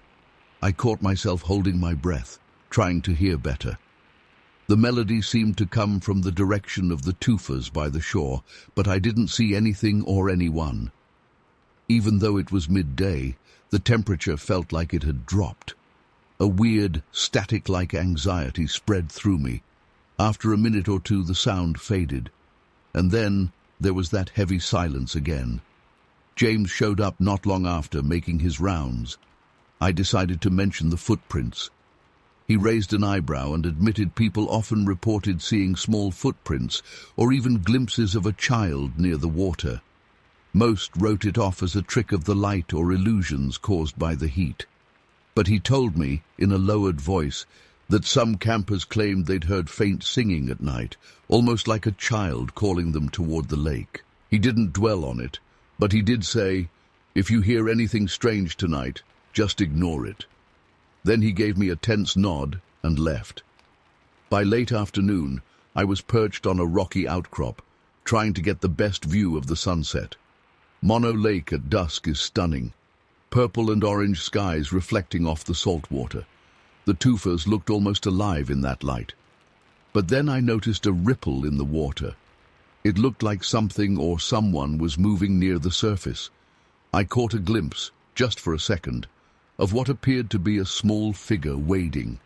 I stood up so fast my notebook fell off my lap. By the time I scrambled down the rocks to get closer, there was no sign of anyone. The water was calm again, except for tiny waves lapping at the shore. The sun started dipping below the horizon faster than I expected, and that uneasy feeling from earlier got stronger. The air felt electric, like a storm was about to break. I decided to return to the RV and lock up for the night.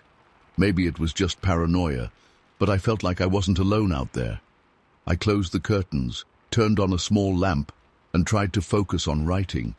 But my thoughts kept drifting to the footprints and that odd melody. At some point I realized it was fully dark outside. I could only see my own reflection in the window. Then I heard it again, the faintest tune drifting through the air. This time it was clearer, like someone was softly humming just beyond my RV door. I grabbed my flashlight and stepped out carefully. The night was cold and strangely still. Not a single cricket or rustle of wind. The only sound was that gentle melody, drifting from somewhere among the tufas. My heart pounded as I scanned the area. That's when I noticed these little hanging bundles of twigs tied together, like some kind of makeshift amulets, dangling from the rock formations. They weren't there earlier, or at least I hadn't seen them.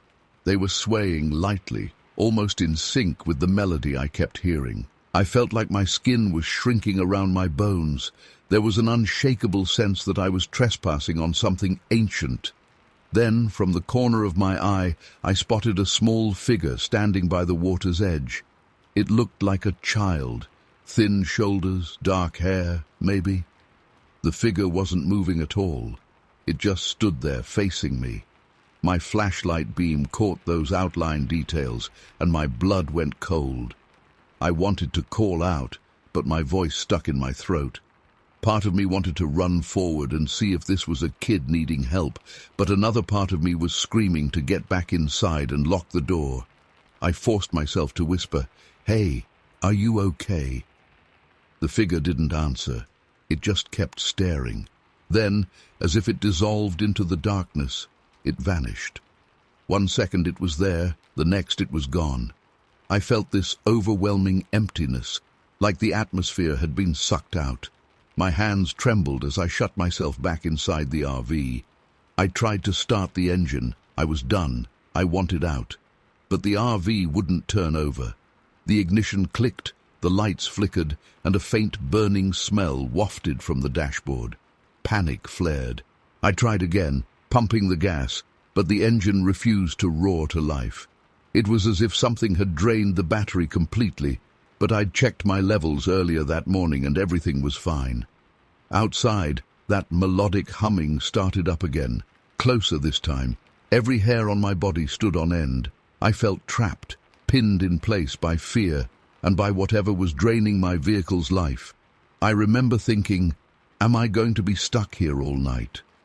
I don't know how much time passed, but eventually I tried the engine one more time, and it roared to life as if nothing had been wrong.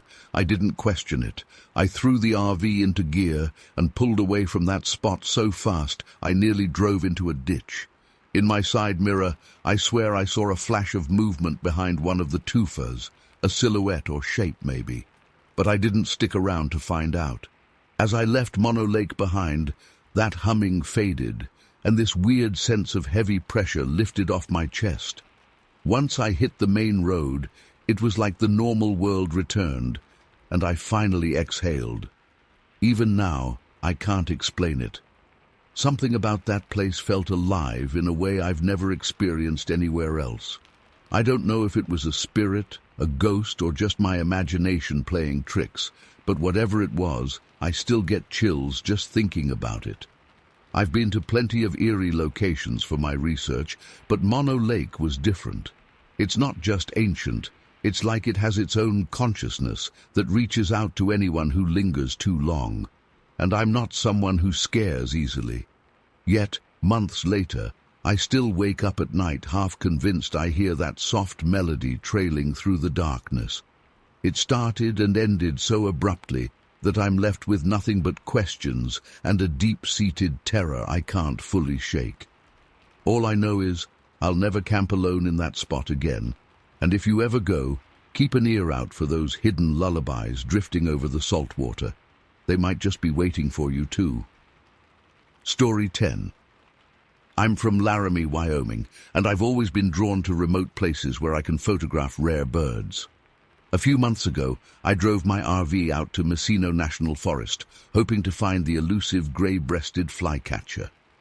Everything about that day felt off from the moment I arrived. The trail I planned to explore was called Black Feather, a name I only knew thanks to a few obscure references in an old birdwatchers forum I'd come across.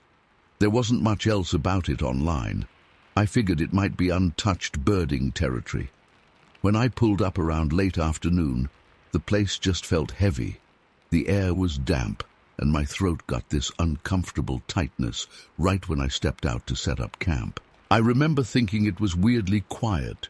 No chirping, no rustling, just a dead sort of hush. Even the breeze barely made a sound, like it was sneaking through the trees. Still, I tried to shake it off. I had a schedule in mind: find the trail, scout for birds, spend one night, and maybe come back with some incredible shots. I set up my small camp table and got my camera gear organized. That's when I noticed something strange.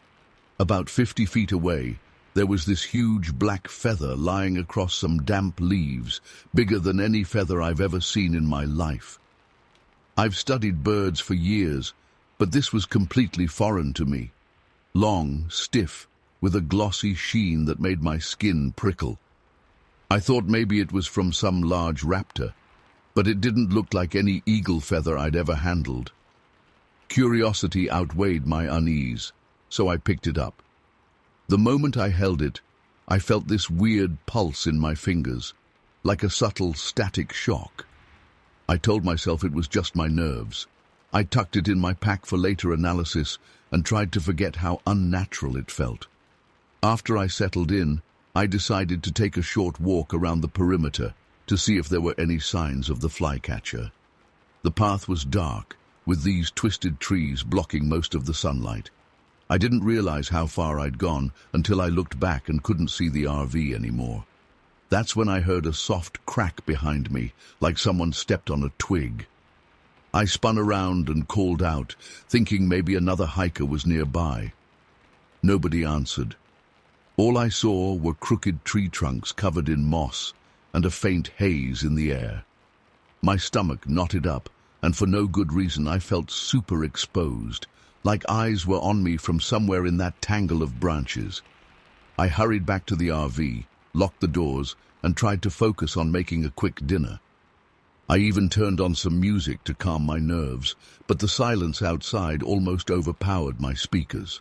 I remember turning the volume down at one point because it felt wrong to make noise in that place. Night fell faster than expected, and the forest turned pitch black. The quiet became suffocating. I lay in bed, telling myself it was just a typical wilderness night.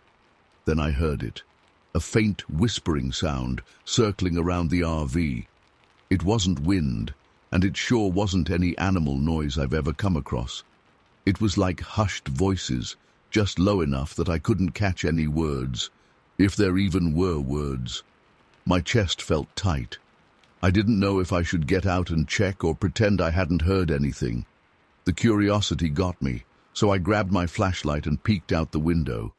The mist was thicker now, almost like it had crept right up to my door, but I didn't see a single person.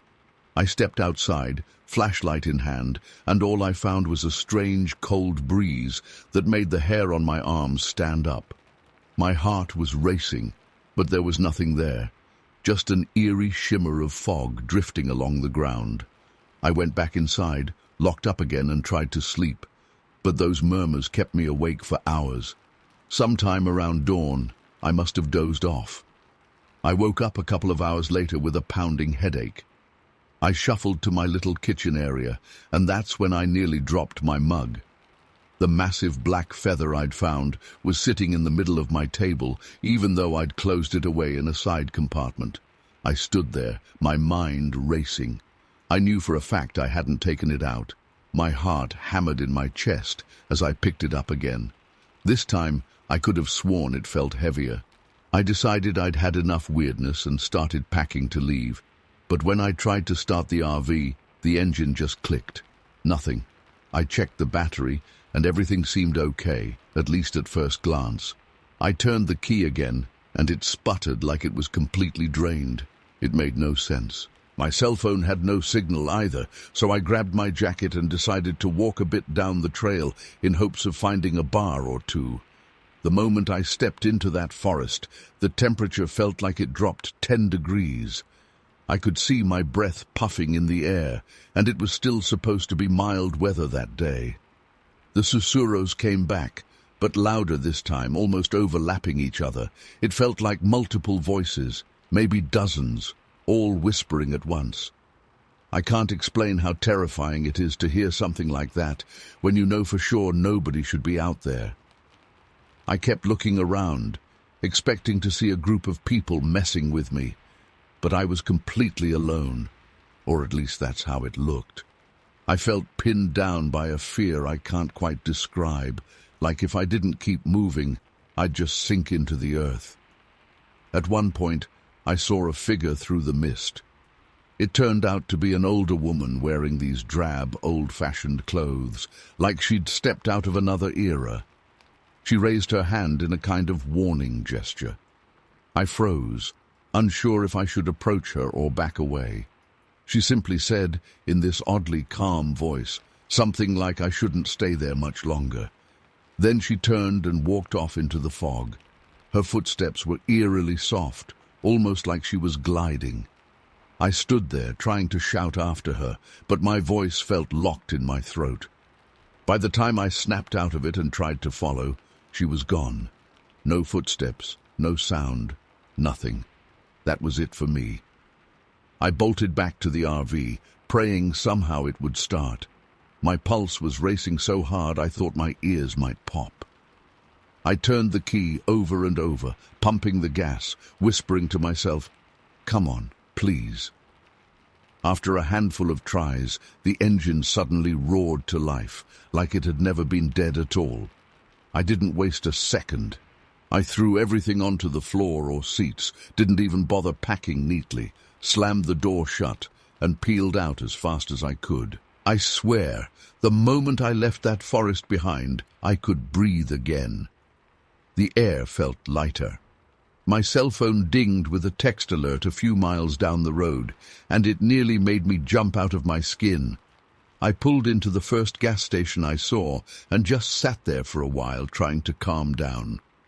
The weirdest part is, since that day, I've stumbled on a few references here and there about people finding abnormally large black feathers in remote spots. None of them had any real explanation. And I can't stop replaying that old woman's warning in my mind, the way she seemed so certain I shouldn't be there.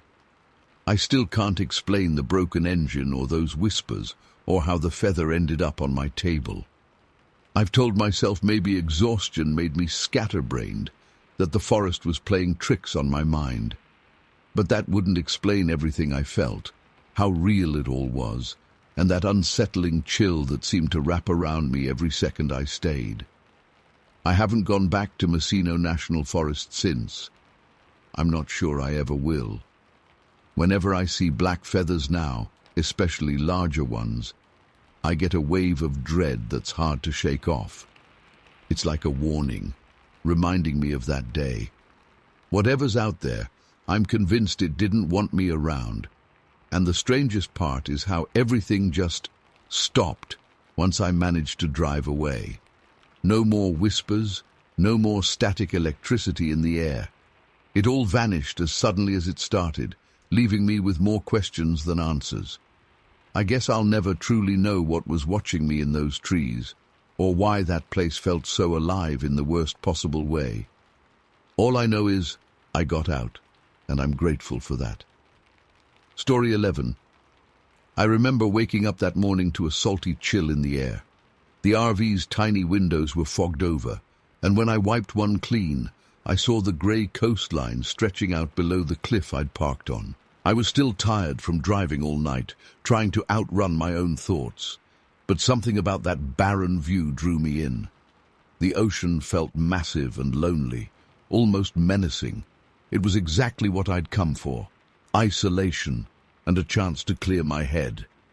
I grabbed my camera and stepped outside. The lost coast was even more unsettling in person. There was a fog that clung to everything, thicker than any I'd seen back home in Hartsfield. My breath formed clouds in the cold November air as I made my way toward the edge of the rocky bluff. The water below churned and smashed against the base, filling the air with a distant roar. But under that roar, I swear I heard a faint whisper, like someone was trying to speak over the wind. At first I chalked it up to the breeze bouncing off the rocks, but it made my skin crawl in a way I couldn't ignore. I decided to walk down the narrow path to the beach. I wanted a few shots of the shoreline before the fog burned off, assuming it would. The trail was muddy and nearly overgrown, but I eventually reached the sand. It was darker than most beaches I'd seen, probably from volcanic rock, and seemed untouched, until I noticed a set of footprints. I'm no tracker, but they looked fairly fresh. They led straight toward the water, and right where they stopped, there was a foamy line of waves breaking on the shore. No footprints came back. Nothing. Just one set heading in, and that was it. It spooked me more than it should have. I walked all the way up to the edge of the surf, thinking maybe the tide washed away the return prints, but the beach was flat there, and the tide wasn't that high yet. It felt off, like whoever made those tracks just vanished. I stood there for a while, telling myself there had to be some logical reason, but I couldn't shake the feeling that I was intruding. On my way back, I spotted a strip of fabric snagged on a twisted piece of driftwood. It looked torn and faded, maybe from a jacket or a tent. I tucked it into my pocket without thinking, almost like I was collecting evidence of something I couldn't explain. That's when I realized how quiet it had gotten. The ocean's roar was still there, but somehow everything else seemed hushed, like the world was holding its breath. My ears rang from the silence. I hurried back up the path to my RV. I kept glancing over my shoulder, half expecting to see someone following me, or maybe expecting to see more footprints. The wind started picking up as I reached the top, carrying that same low whisper I'd heard before. It made me think of distant voices, but I didn't see anyone around. I got inside and tried to settle. The plan was to drive along this old highway I'd seen on a paper map. My GPS wasn't much help out here. The signal kept dropping, and half the roads didn't even appear on the screen. I started the RV and followed a cracked asphalt route that wound through dense coastal shrubs. Every so often, I'd pull off to snap a few pictures, but mostly I was just weaving around potholes and ignoring the rusted road-closed signs. It felt wrong to be there, but my curiosity always gets the best of me. Maybe I was hoping to find something to distract me from my own life. Late in the afternoon, the clouds sank lower, and it got dark way earlier than I expected. The highway, if I can even call it that, became rougher. I saw a bent, rusted sign that read Highway 2011 and decided to keep going. I don't really know why I pressed on. Part of me wanted to see how far it went, and another part of me just felt unsettled enough to want some answer, any answer, for the weird things I'd seen that morning. About a mile in, the engine started sputtering. My lights flickered, and the radio died, even though I'd turned it off hours ago. I pulled over and tried to restart the engine. Nothing. It was that kind of situation where your stomach twists up immediately, cold panic sets in, because you're out in the middle of nowhere. I checked the battery terminals, everything I could think of, but it just wouldn't turn over. That's when the fog rolled in fast, thicker than before. I barely saw more than a few feet ahead.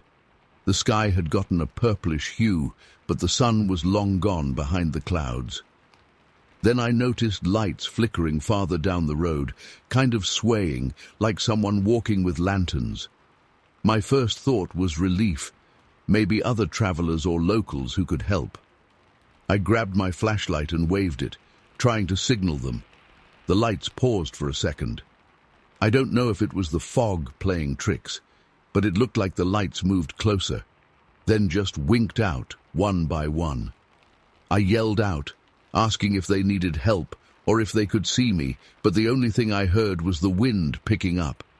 Then, buried under that wind, I heard what sounded like a moan or a soft wail. It wasn't a coyote or any animal I recognized. It had this uncanny, almost human tone that made my arms break out in goosebumps. I don't like to admit it, but I scrambled back inside the RV as fast as I could. I locked the door, not that it would really protect me if something was out there. Inside, I tried the engine again, still dead. The only power I had was a small battery for my interior lights, and it flickered like a dying candle. I kept hearing little taps outside, like something was brushing against the RV. Every so often, a louder thud, like a rock or fist hitting the side. I wanted to think it was just tree branches or maybe debris in the wind, but it sounded deliberate. I sat there in the dim light, pressing my back against the driver's seat, wishing I had someone else with me. For the first time in a long while, I genuinely felt terrified. I must have dozed off in that tense state, because the next thing I remember, I opened my eyes, and the sun was starting to peek through the windows. My interior lights were off, and the engine was purring quietly. I didn't question it. I just grabbed the keys and floored it back the way I came. My hands were shaking on the wheel. The fog had thinned out, but I was so jumpy that every shadow from the roadside made my heart race. I kept expecting those lights to reappear, or to see more footprints or broken tents, or worse. But there was nothing, just empty road and the wind through the trees. After what felt like an eternity, I found the main highway and started heading away from the lost coast. My head was pounding, and my clothes felt damp from sweat. I pulled over at a small gas station an hour later, more out of relief than necessity. I realized I still had that piece of fabric I'd found on the beach in my pocket. It was a dusty grey-green color, torn like it had caught on something sharp. I stared at it for a moment, then shoved it back in my pocket. I didn't know what else to do with it. Even now I can't explain half of what happened out there. The RV engine dying for no reason, those footprints that led into the water, the flickering lights, that chilling whisper in the air. None of it makes sense. I didn't see any official closure reasons for Highway 2011, and nobody I've talked to can confirm that road even exists on modern maps. Whenever I think about it, I still get this tightness in my chest. I've told friends a watered-down version of the story, leaving out the weirder details because I know how it sounds. But deep down, I believe something in that fog was aware of me. It's like the entire place was trying to keep me there, or maybe just warn me away. I'm not sure which is worse. In the end, I couldn't stand staying another night, so I just kept driving until the coastline disappeared in my rearview mirror. The feeling still lingers, though. I'll sometimes wake up in the middle of the night, convinced I hear that same low moan or that tapping on the side of my walls. It's been months, and I still can't shake the sense that I brushed up against something I wasn't supposed to. I wish I had a neat conclusion, but I don't. It all ended as abruptly as it began, and I'm left with more questions than answers. Every now and then, I'll catch myself looking at that torn piece of fabric, wondering who or what left those footprints behind. I don't think I'll ever really know. Story 12. I still get goosebumps whenever I think about what happened at Mount Shasta. I've hiked plenty of places before, some of them pretty remote, so I wasn't expecting anything other than a peaceful getaway. But that day turned everything upside down. It's been weeks, and I'm still rattled. I got there in early October with 3 close friends. We picked a lesser-known trail near a dense patch of forest, hoping to avoid weekend crowds. The weather was unreal that morning, a crisp breeze, not a cloud in the sky, and the kind of clear sunlight that makes every leaf and rock look sharper. It felt like a postcard. I remember feeling so lucky, like we'd scored the perfect conditions for a simple outdoor escape. We set up camp by late morning. The campsite wasn't official, just a flat spot near the slope where we could pitch our tents. I remember the silence was almost too perfect. There weren't many birds, and at times the only sound I caught was my own footsteps scuffing the dirt. I shrugged it off at first. Maybe it was just that sense of calm you sometimes get in thick woods. By noon, we decided to explore a small lake I'd seen on the map. It was supposed to be about an hour's hike from where we camped, mostly through old forest growth and a section of rocky trail. It started off normal. We walked, joked around a bit, and admired the scenery. But about halfway there, things felt off. The forest became strangely quiet, like sound was muffled. At one point, I noticed a faint buzzing in my ears, almost like when you're in an airplane and feel pressure changes. But here, it was random, coming in these soft waves. The others noticed it too, though none of us could pin down the cause. Further along, we stumbled upon these odd rock formations, small circles made of stones, laid out in a way that didn't feel accidental. They were neat and precise, like someone had carefully placed each rock. No footprints or signs of people, though. It immediately put us on edge. One of my friends tried to laugh it off, saying maybe some local hikers were having fun. But nobody seemed convinced. That section of forest felt weirdly heavy, and I couldn't shake the feeling of being watched. We didn't see anyone, but it was like the trees themselves were keeping track of us. After a while, we got to the lake. It was beautiful, but eerily still. No ducks, no fish jumping, nothing. The surface was so smooth it looked like a sheet of glass.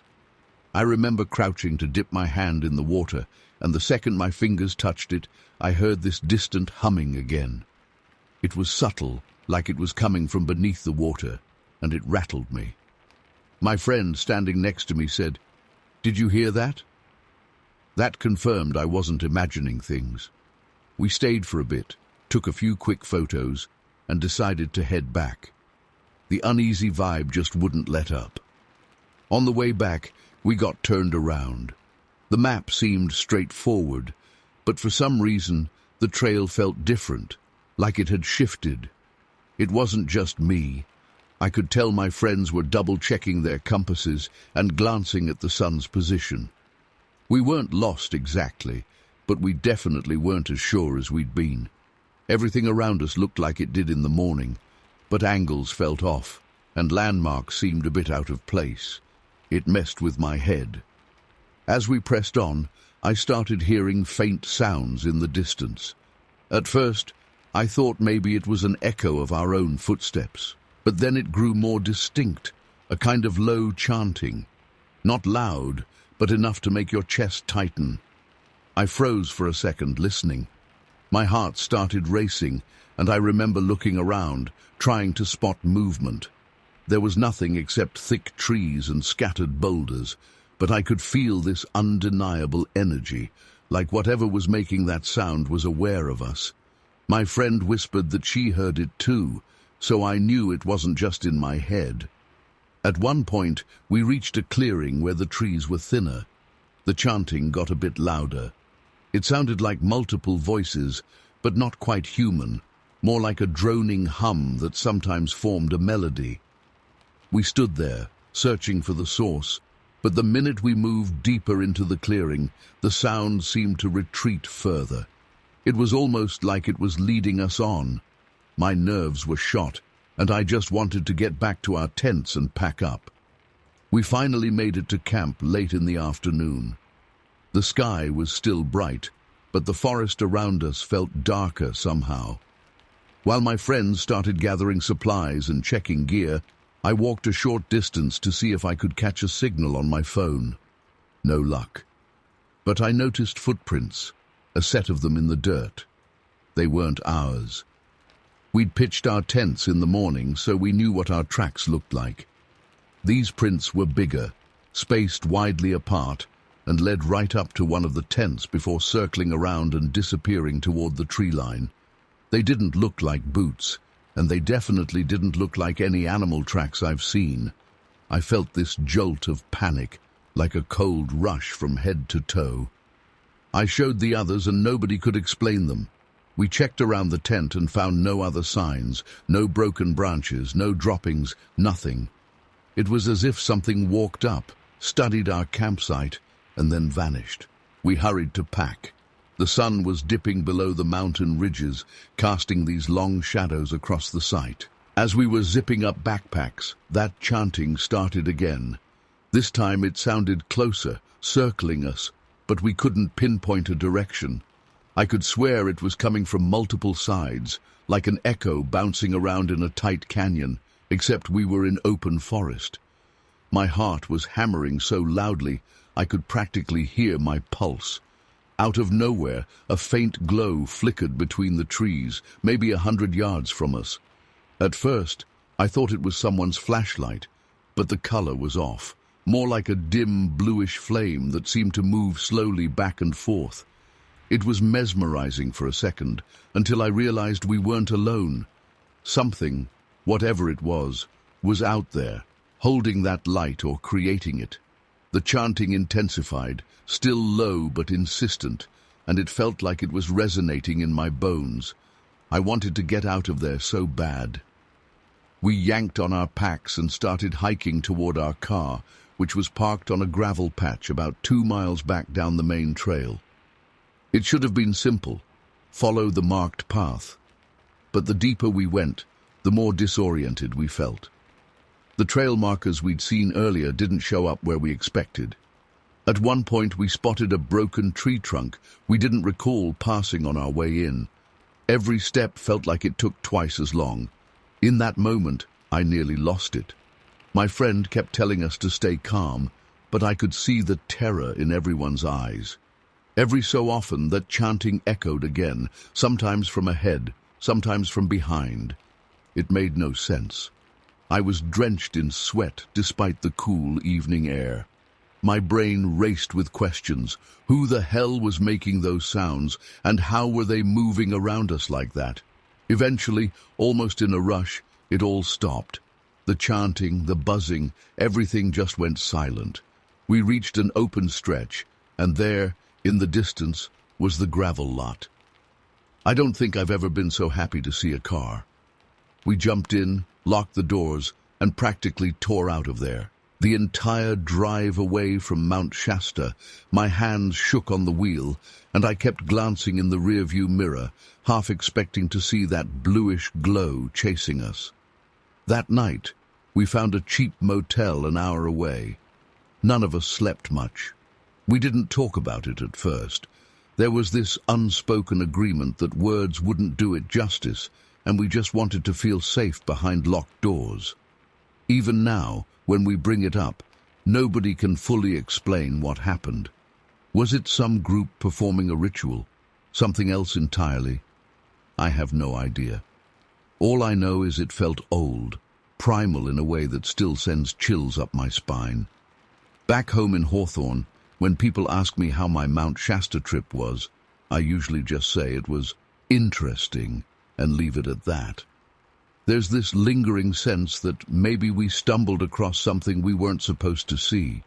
To this day, whenever I close my eyes and remember that chanting, those strange footprints, that glowing light, I feel a chill in my gut, like the forest itself was alive and trying to tell us something, or warn us. I don't expect I'll ever go back there. I'm not sure I want answers anymore. Some places are better left alone. And the fact that it all just stopped, that everything went silent and let us leave, honestly, that might be the scariest part of it all. It's like Mount Shasta decided to let us go, and I can't shake the feeling that we only saw a fraction of what's really out there. Story 13. I still remember how my hands shook on the steering wheel that morning. My name's Jack Daniels. Most people just call me JD, and I'd driven all the way from Calico Rock, Arkansas, to the Anza-Borrego desert in California in my beat-up RV. I was looking for peace and quiet, hoping the desert's emptiness would clear my head after a rough patch with my family. Maybe I was craving that emptiness because I felt empty myself. Whatever the reason, I ended up in the middle of nowhere, facing what felt like something I still can't fully explain. The first few hours were almost relaxing. The desert stretched out in every direction, endless shades of dusty orange and brown. I could feel the heat blasting through my windows. By the time I set up my little camp, away from any other tourists, it was late afternoon, and I was already dripping with sweat. There was a sense of relief in that blistering quiet, like the whole world had pressed mute. I got this crazy idea that all my worries back home would just dissolve in the sand. But that first night, something felt off. I was lying in my RV, listening to the wind swirl around outside. You'd think the desert at night would be dead silent, but there were these soft scuffling sounds, like footsteps dragging through loose gravel. I kept telling myself it must be a coyote or some other animal. I even sat up in bed and strained my ears, hoping to hear the unmistakable bark or yip of a coyote, but all I heard was that strange crunch-crunch around my RV, which then faded into the night. I tried to laugh it off in the morning, chalking it up to my mind playing tricks. The next day, I decided I'd do some exploring, so I drove out to the Badlands part of the park. The heat was no joke. Once the sun was overhead, it was suffocating. I took a bunch of photos, mostly of rock formations and random desert flora, because I was hoping to distract myself from the unease that had settled in my gut. Something felt like it was watching me. I can't explain it better than that. Even in the absolute stillness, I'd get sudden bursts of paranoia, glancing over my shoulder at these rocky hills. At one point, I found these weird circular marks in the sand. They looked like symbols or maybe spirals, not footprints of any animal I know. I kneeled down, touched the sand, tried to see if the pattern repeated anywhere else, but nothing made sense. Eventually, I shrugged it off and walked back to my RV, but the feeling of being observed only grew stronger. The second night was when everything started spiraling. The wind picked up, rattling the small windows in my RV. I lit a campfire right beside my vehicle because the darkness out there is absolute. You can't see your own hand in front of your face if the fire goes out. Anyway, I was staring into the flames, half lost in thought, when I swore I heard someone call out my name, and not just JD, but like a stretched-out version of Jack. It was faint, drifting on the gusts, but it was clear enough to set every nerve in my body on edge. I jumped up, grabbed my flashlight, and shouted something like, "Who's there?" My own voice echoed pathetically across the desert, but there was no response, only that relentless wind. I felt like an idiot yelling into empty darkness, but my pulse was hammering so hard I could barely breathe. I forced myself to check the perimeter. You know, rational thinking, maybe it's a lost hiker, or maybe it's a trick of the wind. But every time my flashlight swept across the rocks, I only saw shadows or weird shapes that vanished the second I tried to focus on them. I ended up back at my RV, shutting myself inside like a coward. I thought I was safe in there, but around midnight, I woke up to a loud thud against the outer wall. It was a single, dull bang that jolted me upright. Again, I grabbed my flashlight and a small knife, yanked the door open and scanned the area. Absolutely nothing. The desert floor was covered in shifting sand, and if there had been tracks, the wind was already blowing them away. But I swore I saw some faint impressions near the driver's side of the RV. They looked disturbingly similar to bare footprints, except they sort of faded off in odd directions, like the footprints just cut off midway. I stared until the wind smeared them into nothing. By the third day, I was rattled but determined to see more of the park. I drove to a lesser-known canyon, thinking if I kept busy, my mind wouldn't fixate on all these weird events. The place was almost claustrophobic, tall walls of rock twisting in every direction. I found myself turned around more than once, and at one point I felt sure I saw someone standing on a ledge high above me. It was just a silhouette, motionless, staring right down. My heart nearly stopped. I blinked, and the shape was gone. The strangest part was that it happened so quickly, like I'd seen a flash or reflection. Yet the sense of being watched clung to me for the rest of that hike. I rushed back to the RV, drenched in sweat and freaked out. When I decided I'd had enough and tried to fire up the engine, the RV wouldn't start. I'm no mechanic, but I know enough to check basic things like battery cables and fuses. Everything looked fine. It just refused to turn over. The desert sun was dipping by then, and my nerves were already shot from lack of sleep. I kept imagining I'd hear that voice again, calling my name. After a few desperate attempts that led nowhere, I sank into the driver's seat, exhausted and sweaty. Then, almost exactly at sunset, I tried the ignition one more time, and it roared to life. No explanation. Just decided to work again. I left at first light the next day. I didn't waste any more time. Packing up was a blur, and all I cared about was putting distance between me and that place. During the long ride back to Arkansas, I couldn't stop replaying every weird sound, every eerie mark in the sand, every glimpse of that silent figure. It's been a while since then, but sometimes, late at night, I still wake up sweating, convinced I hear the wind calling my name, exactly like it did in that desert. I've tried talking myself into believing it was just stress or some mild heat stroke messing with my head.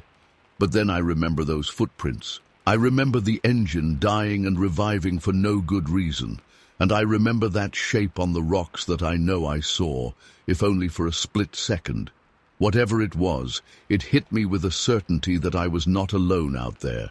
One moment, everything was normal, and the next, I was caught in something impossible to explain. Eventually, life went on. I'm back in Calico Rock, trying to deal with my family issues the best I can. But every now and then, I'll hear a gust of wind and swear it's whispering my name like it did in Anza-Borrego. I can't prove any of it. All I know is that, For those few days in the desert, I felt the kind of fear that rearranges your understanding of the world. And just as abruptly as it started, it was over. It still leaves me with more questions than answers. Sometimes I think that's just how it goes with things we can't fully grasp. Story 14. I still remember how confident I felt driving my RV into the Tahoe National Forest near Donna Lake that morning. I had decided to spend a day alone in nature, hoping it would calm my anxiety and give me a sense of control again. The sun was out, and the tall pine trees were lit with a golden glow that made everything look surreal. It felt like the perfect setting for me to reset my mind and maybe prove to myself that I wasn't as fragile as I sometimes feared. I parked my RV in a quiet spot, surrounded by those towering pines. The air smelled like fresh sap, and there was a gentle breeze coming off the lake. Even though I was a bit nervous about being on my own, I took a short walk on one of the well-marked trails. It was a bright path with soft dirt under my feet, and I even dipped my hand in the cold lake water just to see how it felt. It was freezing, but it also felt refreshing in a weird way. It was late afternoon when I decided to explore a bit farther, outside the main trail. I'm not sure what compelled me. It might have been a surge of courage or just plain curiosity. I wandered deeper into the forest until the path started getting narrower. That's when I noticed something unusual, an old rusty knife sticking out of the ground. The handle looked worn, like it had been out there for ages. The metal was chipped, and it gave off this vibe that it shouldn't be touched. I snapped a quick photo on my phone, but left it where it was. The whole thing just felt off, and I didn't want to disturb anything I didn't understand. Not long after that, I spotted a tree with these carved markings that I couldn't make sense of. They looked almost like symbols, maybe older than anything I'd ever seen. It gave me a weird chill.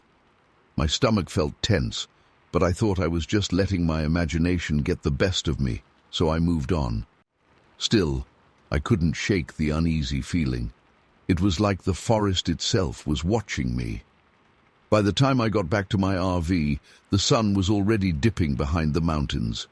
A soft darkness was falling, and I noticed how eerily quiet everything became. At first, I figured it was just nighttime settling in, but even the usual buzz of insects seemed muted, like something had hushed the entire forest. That's when I heard this faint, whispery sound, like voices. It was too distant to make out any words, but it definitely sounded human. I peeked through the RV window, expecting to see another group of campers, but there were no lights, no fires, nothing, just my dim lantern and the shape of the trees outside. I tried to ignore it and settle in for the night, but things got stranger. Several times, random items I'd left on the countertop slid off for no apparent reason. My RV isn't on a slope, and I'm pretty tidy when it comes to placing objects. The small lamp I had flickered, even though it was plugged into a secure outlet. At one point, I felt a cold draft move through the cabin, but every window and door was shut tight.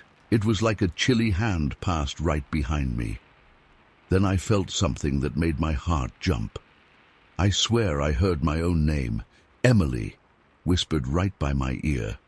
I spun around, shining a flashlight into the corners, expecting maybe I'd find an open window or something that could explain it, but there was nothing. My skin prickled like I was covered in static electricity. For a second, I wondered if I was losing it. Maybe I was just overtired, and my anxiety was playing tricks on me. But as the hours went on, the sense of being watched only grew stronger. I kept thinking about that knife in the ground and those symbols carved into the tree.